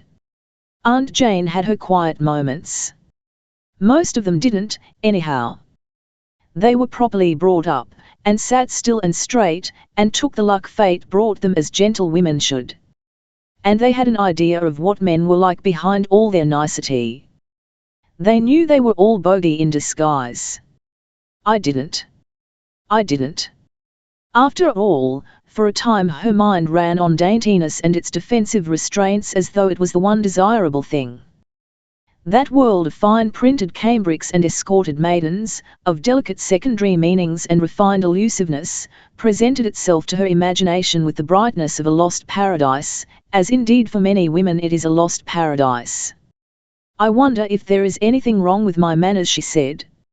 "I wonder if I've been properly brought up. If I had been quite quiet and white and dignified, wouldn't it have been different? Would he have dared?" For some creditable moments in her life Ann Veronica was utterly disgusted with herself. She was wrung with a passionate and belated desire to move gently, to speak softly and ambiguously, to be, in effect, prim. Horrible details recurred to her. Why, among other things, did I put my knuckles in his neck, deliberately to hurt him? She tried to sound the humorous note. "Are you aware, Ann Veronica, you nearly throttled that gentleman?" Then she reviled her own foolish way of putting it. "You arse and imbecile, Ann Veronica. You female cad. Cad. Cad. N.vhy aren't you folded up clean in lavender, as every young woman ought to be? What have you been doing with yourself?" She raked into the fire with the poker. "All of which doesn't help me in the slightest degree to pay back that money." That night was the most intolerable one that Ann Veronica had ever spent. She washed her face with unwonted elaboration before she went to bed. This time, there was no doubt, she did not sleep. The more she disentangled the lines of her situation, the deeper grew her self-disgust. Occasionally the mere fact of lying in bed became unendurable, and she rolled out and marched about her room and whispered abuse of herself, usually until she hit against some article of furniture. Then she would have quiet times, in which she would say to herself, "Now look here. Let me think it all out." For the first time, it seemed to her, she faced the facts of a woman's position in the world, the meagre realities of such freedom as it permitted her, the almost unavoidable obligation to some individual man under which she must labour for even a foothold in the world. She had flung away from her father's support with the finest assumption of personal independence. And here she was, in a mess because it had been impossible for her to avoid leaning upon another man. She had thought, what had she thought? that this dependence of women was but an illusion which needed only to be denied to vanish. She had denied it with vigor, and here she was. She did not so much exhaust this general question as pass from it to her insoluble individual problem again: what am I to do? She wanted first of all to fling the £40 back into Ramage's face. But she had spent nearly half of it, and had no conception of how such a sum could be made good again. She thought of all sorts of odd and desperate expedients, and with passionate petulance rejected them all.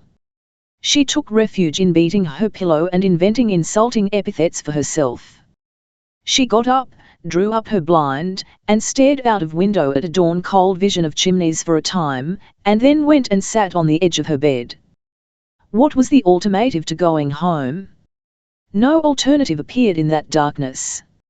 It seemed intolerable that she should go home and admit herself beaten. She did most urgently desire to save her face in Momingside Park, and for long hours she could think of no way of putting it that would not be in the nature of unconditional admission of defeat. "I'd rather go as a Chondel's girl," she said. She was not very clear about the position and duties of a chorus girl, but it certainly had the air of being a last desperate resort. There sprang from that a vague hope that perhaps she might extort a capitulation from her father by a threat to seek that position, and then with overwhelming clearness it came to her that whatever happened she would never be able to tell her father about her debt. The completest capitulation would not wipe out that trouble. And she felt that if she went home it was imperative to pay. She would always be going to and fro up the avenue, getting glimpses of Ramage, seeing him in trains. For a time she promenaded the room. Why did I ever take that loan? An idiot girl in an asylum would have known better than that. Vulgarity of soul and innocence of mind, the worst of all conceivable combinations. I wish someone would kill Ramage by accident. But then they would find that cheque endorsed in his bureau. I'll wonder what he will do. She tried to imagine situations that might arise out of Ramage's antagonism, for he had been so bitter and savage that she could not believe that he would leave things as they were. The next morning she went out with her post office savings bank book, and telegraphed for a warrant to draw out all the money she had in the world. It amounted to £220. She addressed an envelope to Ramage, and scrawled on a half sheet of paper, "The rest shall follow." The money would be available in the afternoon, and she would send him 4 £5 notes. The rest she meant to keep for her immediate necessities. A little relieved by this step toward reinstatement, she went on to the Imperial College to forget her muddle of problems for a time, if she could, in the presence of Capes. Part 7. For a time the biological laboratory was full of healing virtue. Her sleepless night had left her languid but not stupefied, and for an hour or so the work distracted her altogether from her troubles. Then, after Capes had been through her work and had gone on, it came to her that the fabric of this life of hers was doomed to almost immediate collapse, that in a little while these studies would cease, and perhaps she would never set eyes on him again. After that consolations fled. The overnight nervous strain began to tell, she became inattentive to the work before her, and it did not get on. She felt sleepy and unusually irritable. She lunched at a creamery in Great Portland Street, and as the day was full of wintry sunshine, spent the rest of the lunch hour in a drowsy gloom, which she imagined to be thought upon the problems of her position, on a seat in Regent's Park. A girl of 15 or 16 gave her handbill that she regarded as a tract until she saw votes for women at the top. That turned her mind to the more generalized aspects of her perplexities again. She had never been so disposed to agree that the position of women in the modern world is intolerable. Capes joined the students at tea, and displayed himself in an impish mood that sometimes possessed him. He did not notice that Ann Veronica was preoccupied and heavy-eyed. Miss Clegg raised the question of women's suffrage, and he set himself to provoke a duel between her and Miss Garvis. The youth with the hair brushed back and the spectacled Scotchman joined in the fray for and against the women's vote. Ever and again Capes appealed to Ann Veronica. He liked to draw her in, and she did her best to talk. but she did not talk readily, and in order to say something she plunged a little, and felt she plunged. Capes scored back with an uncompromising vigour that was his way of complimenting her intelligence. But this afternoon it discovered an unusual vein of irritability in her. He had been reading Belfort Bax, and declared himself a convert. He contrasted the lot of women in general with the lot of men, presented men as patient, self-immolating martyrs, and women as the pampered favourites of nature. A vein of conviction mingled with his burlesque. For a time he and Miss Clegg contradicted one another. The question ceased to be a tea-table talk, and became suddenly tragically real for Ann Veronica. There he sat, cheerfully friendly in his sex's freedom, the man she loved, the one man she cared should unlock the way to the wide world for her imprisoned feminine possibilities, and he seemed regardless that she stifled under his eyes. He made a jest of all this passionate insurgence of the souls of women against the fate of their conditions. Miss Garvice repeated again, and almost in the same words she used at every discussion, her contribution to the great question. She thought that women were not made for the struggle and turmoil of life, their place was the little world, the home, that their power lay not in votes but in influence over men and in making the minds of their children fine and splendid. Women should understand men's affairs, perhaps, said Miss Garvice, but to mingle in them is just to sacrifice that power of influencing they can exercise now. There is something sound in that position, said Capes, intervening as if to defend Miss Garvice against a possible attack from Ann Veronica. It may not be just and so forth, but, after all, it is how things are. Women are not in the world in the same sense that men are, fighting individuals in a scramble. I don't see how they can be. Every home is a little recess, a niche, out of the world of business and competition, in which women and the future shelter. A little pit, said Ann Veronica, little prison. It's just as often a little refuge. Anyhow, that is how things are. And the man stands as the master at the mouth of the den. As sentinel. You forget all the mass of training and tradition and instinct that go to make him a tolerable master. Nature is a mother, her sympathies have always been feminist, and she has tempered the man to the shorn woman. Ill wish, said Ann Veronica, with sudden anger, that you could know what it is to live in a pit. She stood up as she spoke, and put down her cup beside Miss Garvice. She addressed Capes as though she spoke to him alone. I can't endure it, she said. Everyone turned to her in astonishment. She felt she had to go on. No man can realize, she said, what that pit can be. The way we are led on. We are taught to believe we are free in the world, to think we are queens. Then we find out. We find out no man will treat a woman fairly as man to man, no man. He wants you, or he doesn't, and then he helps some other woman against you. What you say is probably all true and necessary. But think of the disillusionment. Except for our sex we have minds like men, desires like men. We come out into the world, some of us, she paused. Her words, as she said them, seemed to her to mean nothing, and there was so much that struggled for expression. LV women are mocked, she said. Whenever they try to take hold of life a man intervenes. She felt, with a sudden horror, that she might weep. She wished she had not stood up.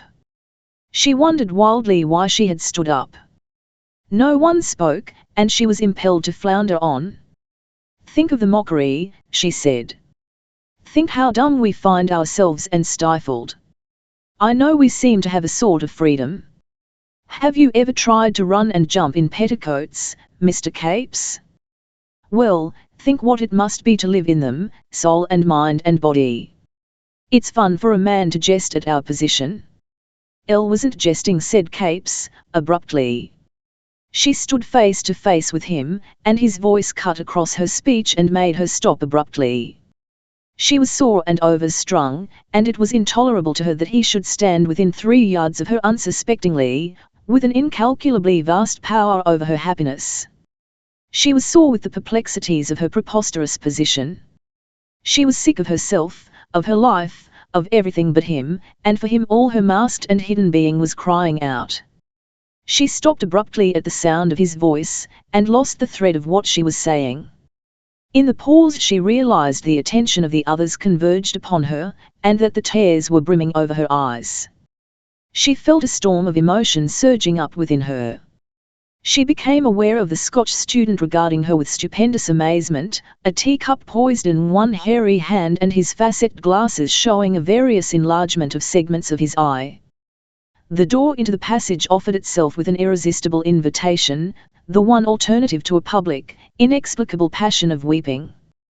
Capes flashed to an understanding of her intention, sprang to his feet, and opened the door for her retreat. Part 8. Why should I ever come back, she said to herself, as she went down the staircase. She went to the post office and drew out and sent off her money to Ramage. And then she came out into the street, sure only of one thing, that she could not return directly to her lodgings. She wanted air, and the distraction of having moving and changing things about her. The evenings were beginning to draw out, and it would not be dark for an hour. She resolved to walk across the park to the Zoological Gardens, and so on by way of Primrose Hill to Hampstead Heath. There she would wander about in the kindly darkness, and think things out. Presently she became aware of footsteps hurrying near her, and glanced back to find Miss Clegg, a little out of breath, in pursuit. Ann Veronica halted a pace, and Miss Clegg came alongside.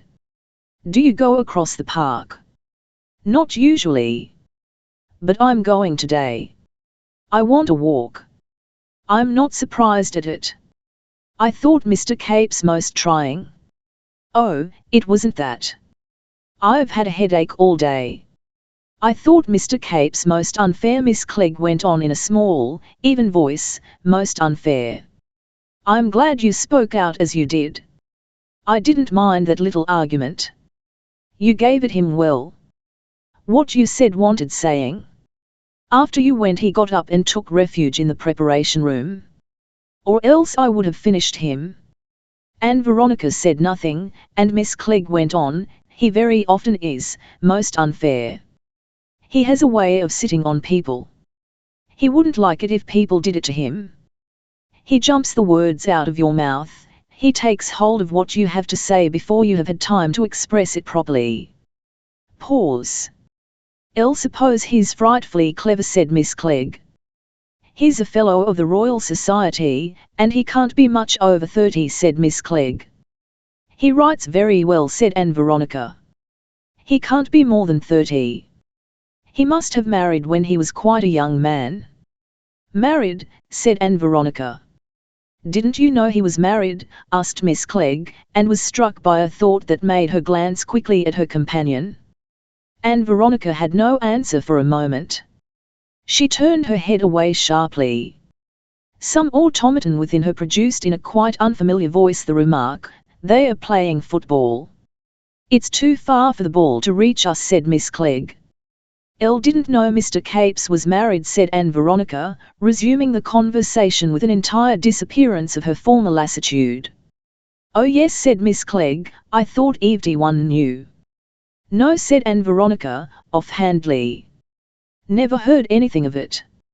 I thought everyone knew. I thought everyone had heard about it." "But why?" "He's married, and, I believe, living separated from his wife. There was a case, or something, some years ago." "What case?" "A divorce, or something, I don't know. But I have heard that he almost had to leave the schools. If it hadn't been for Professor Russell standing up for him, they say he would have had to leave." "Was he divorced, do you mean?" "No, but he got himself mixed up in a divorce case. I forget the particulars, but I know it was something very disagreeable. It was among artistic people." Ann Veronica was silent for a while. "I thought everyone had heard," said Miss Clegg. "Or I wouldn't have said anything about it." "I'll suppose all men," said Ann Veronica, in a tone of detached criticism, "get some such entanglement. And, anyhow, it doesn't matter to us." She turned abruptly at right angles to the path they followed. "This is my way back to my side of the park," she said. "Elle thought you were coming right across the park." "Oh no," said Ann Veronica, "I have some work to do. I just wanted a breath of air. And they'll shut the gates presently. It's not far from twilight." Part 9. She was sitting brooding over her fire about 10 o'clock that night when a sealed and registered envelope was brought up to her. She opened it and drew out a letter, and folded within it were the notes she had sent off to Ramage that day. The letter began, "My dearest, cannot let you do this foolish thing." She crumpled notes and letter together in her hand, and then with a passionate gesture flung them into the fire. Instantly she seized the poker and made a desperate effort to get them out again. But she was only able to save a corner of the letter. The £20 burned with avidity. She remained for some seconds crouching at the fender, poker in hand. "By Jove," she said, standing up at last, "that about finishes it, Ann Veronica." Chapter the 10th. The Suffragettes.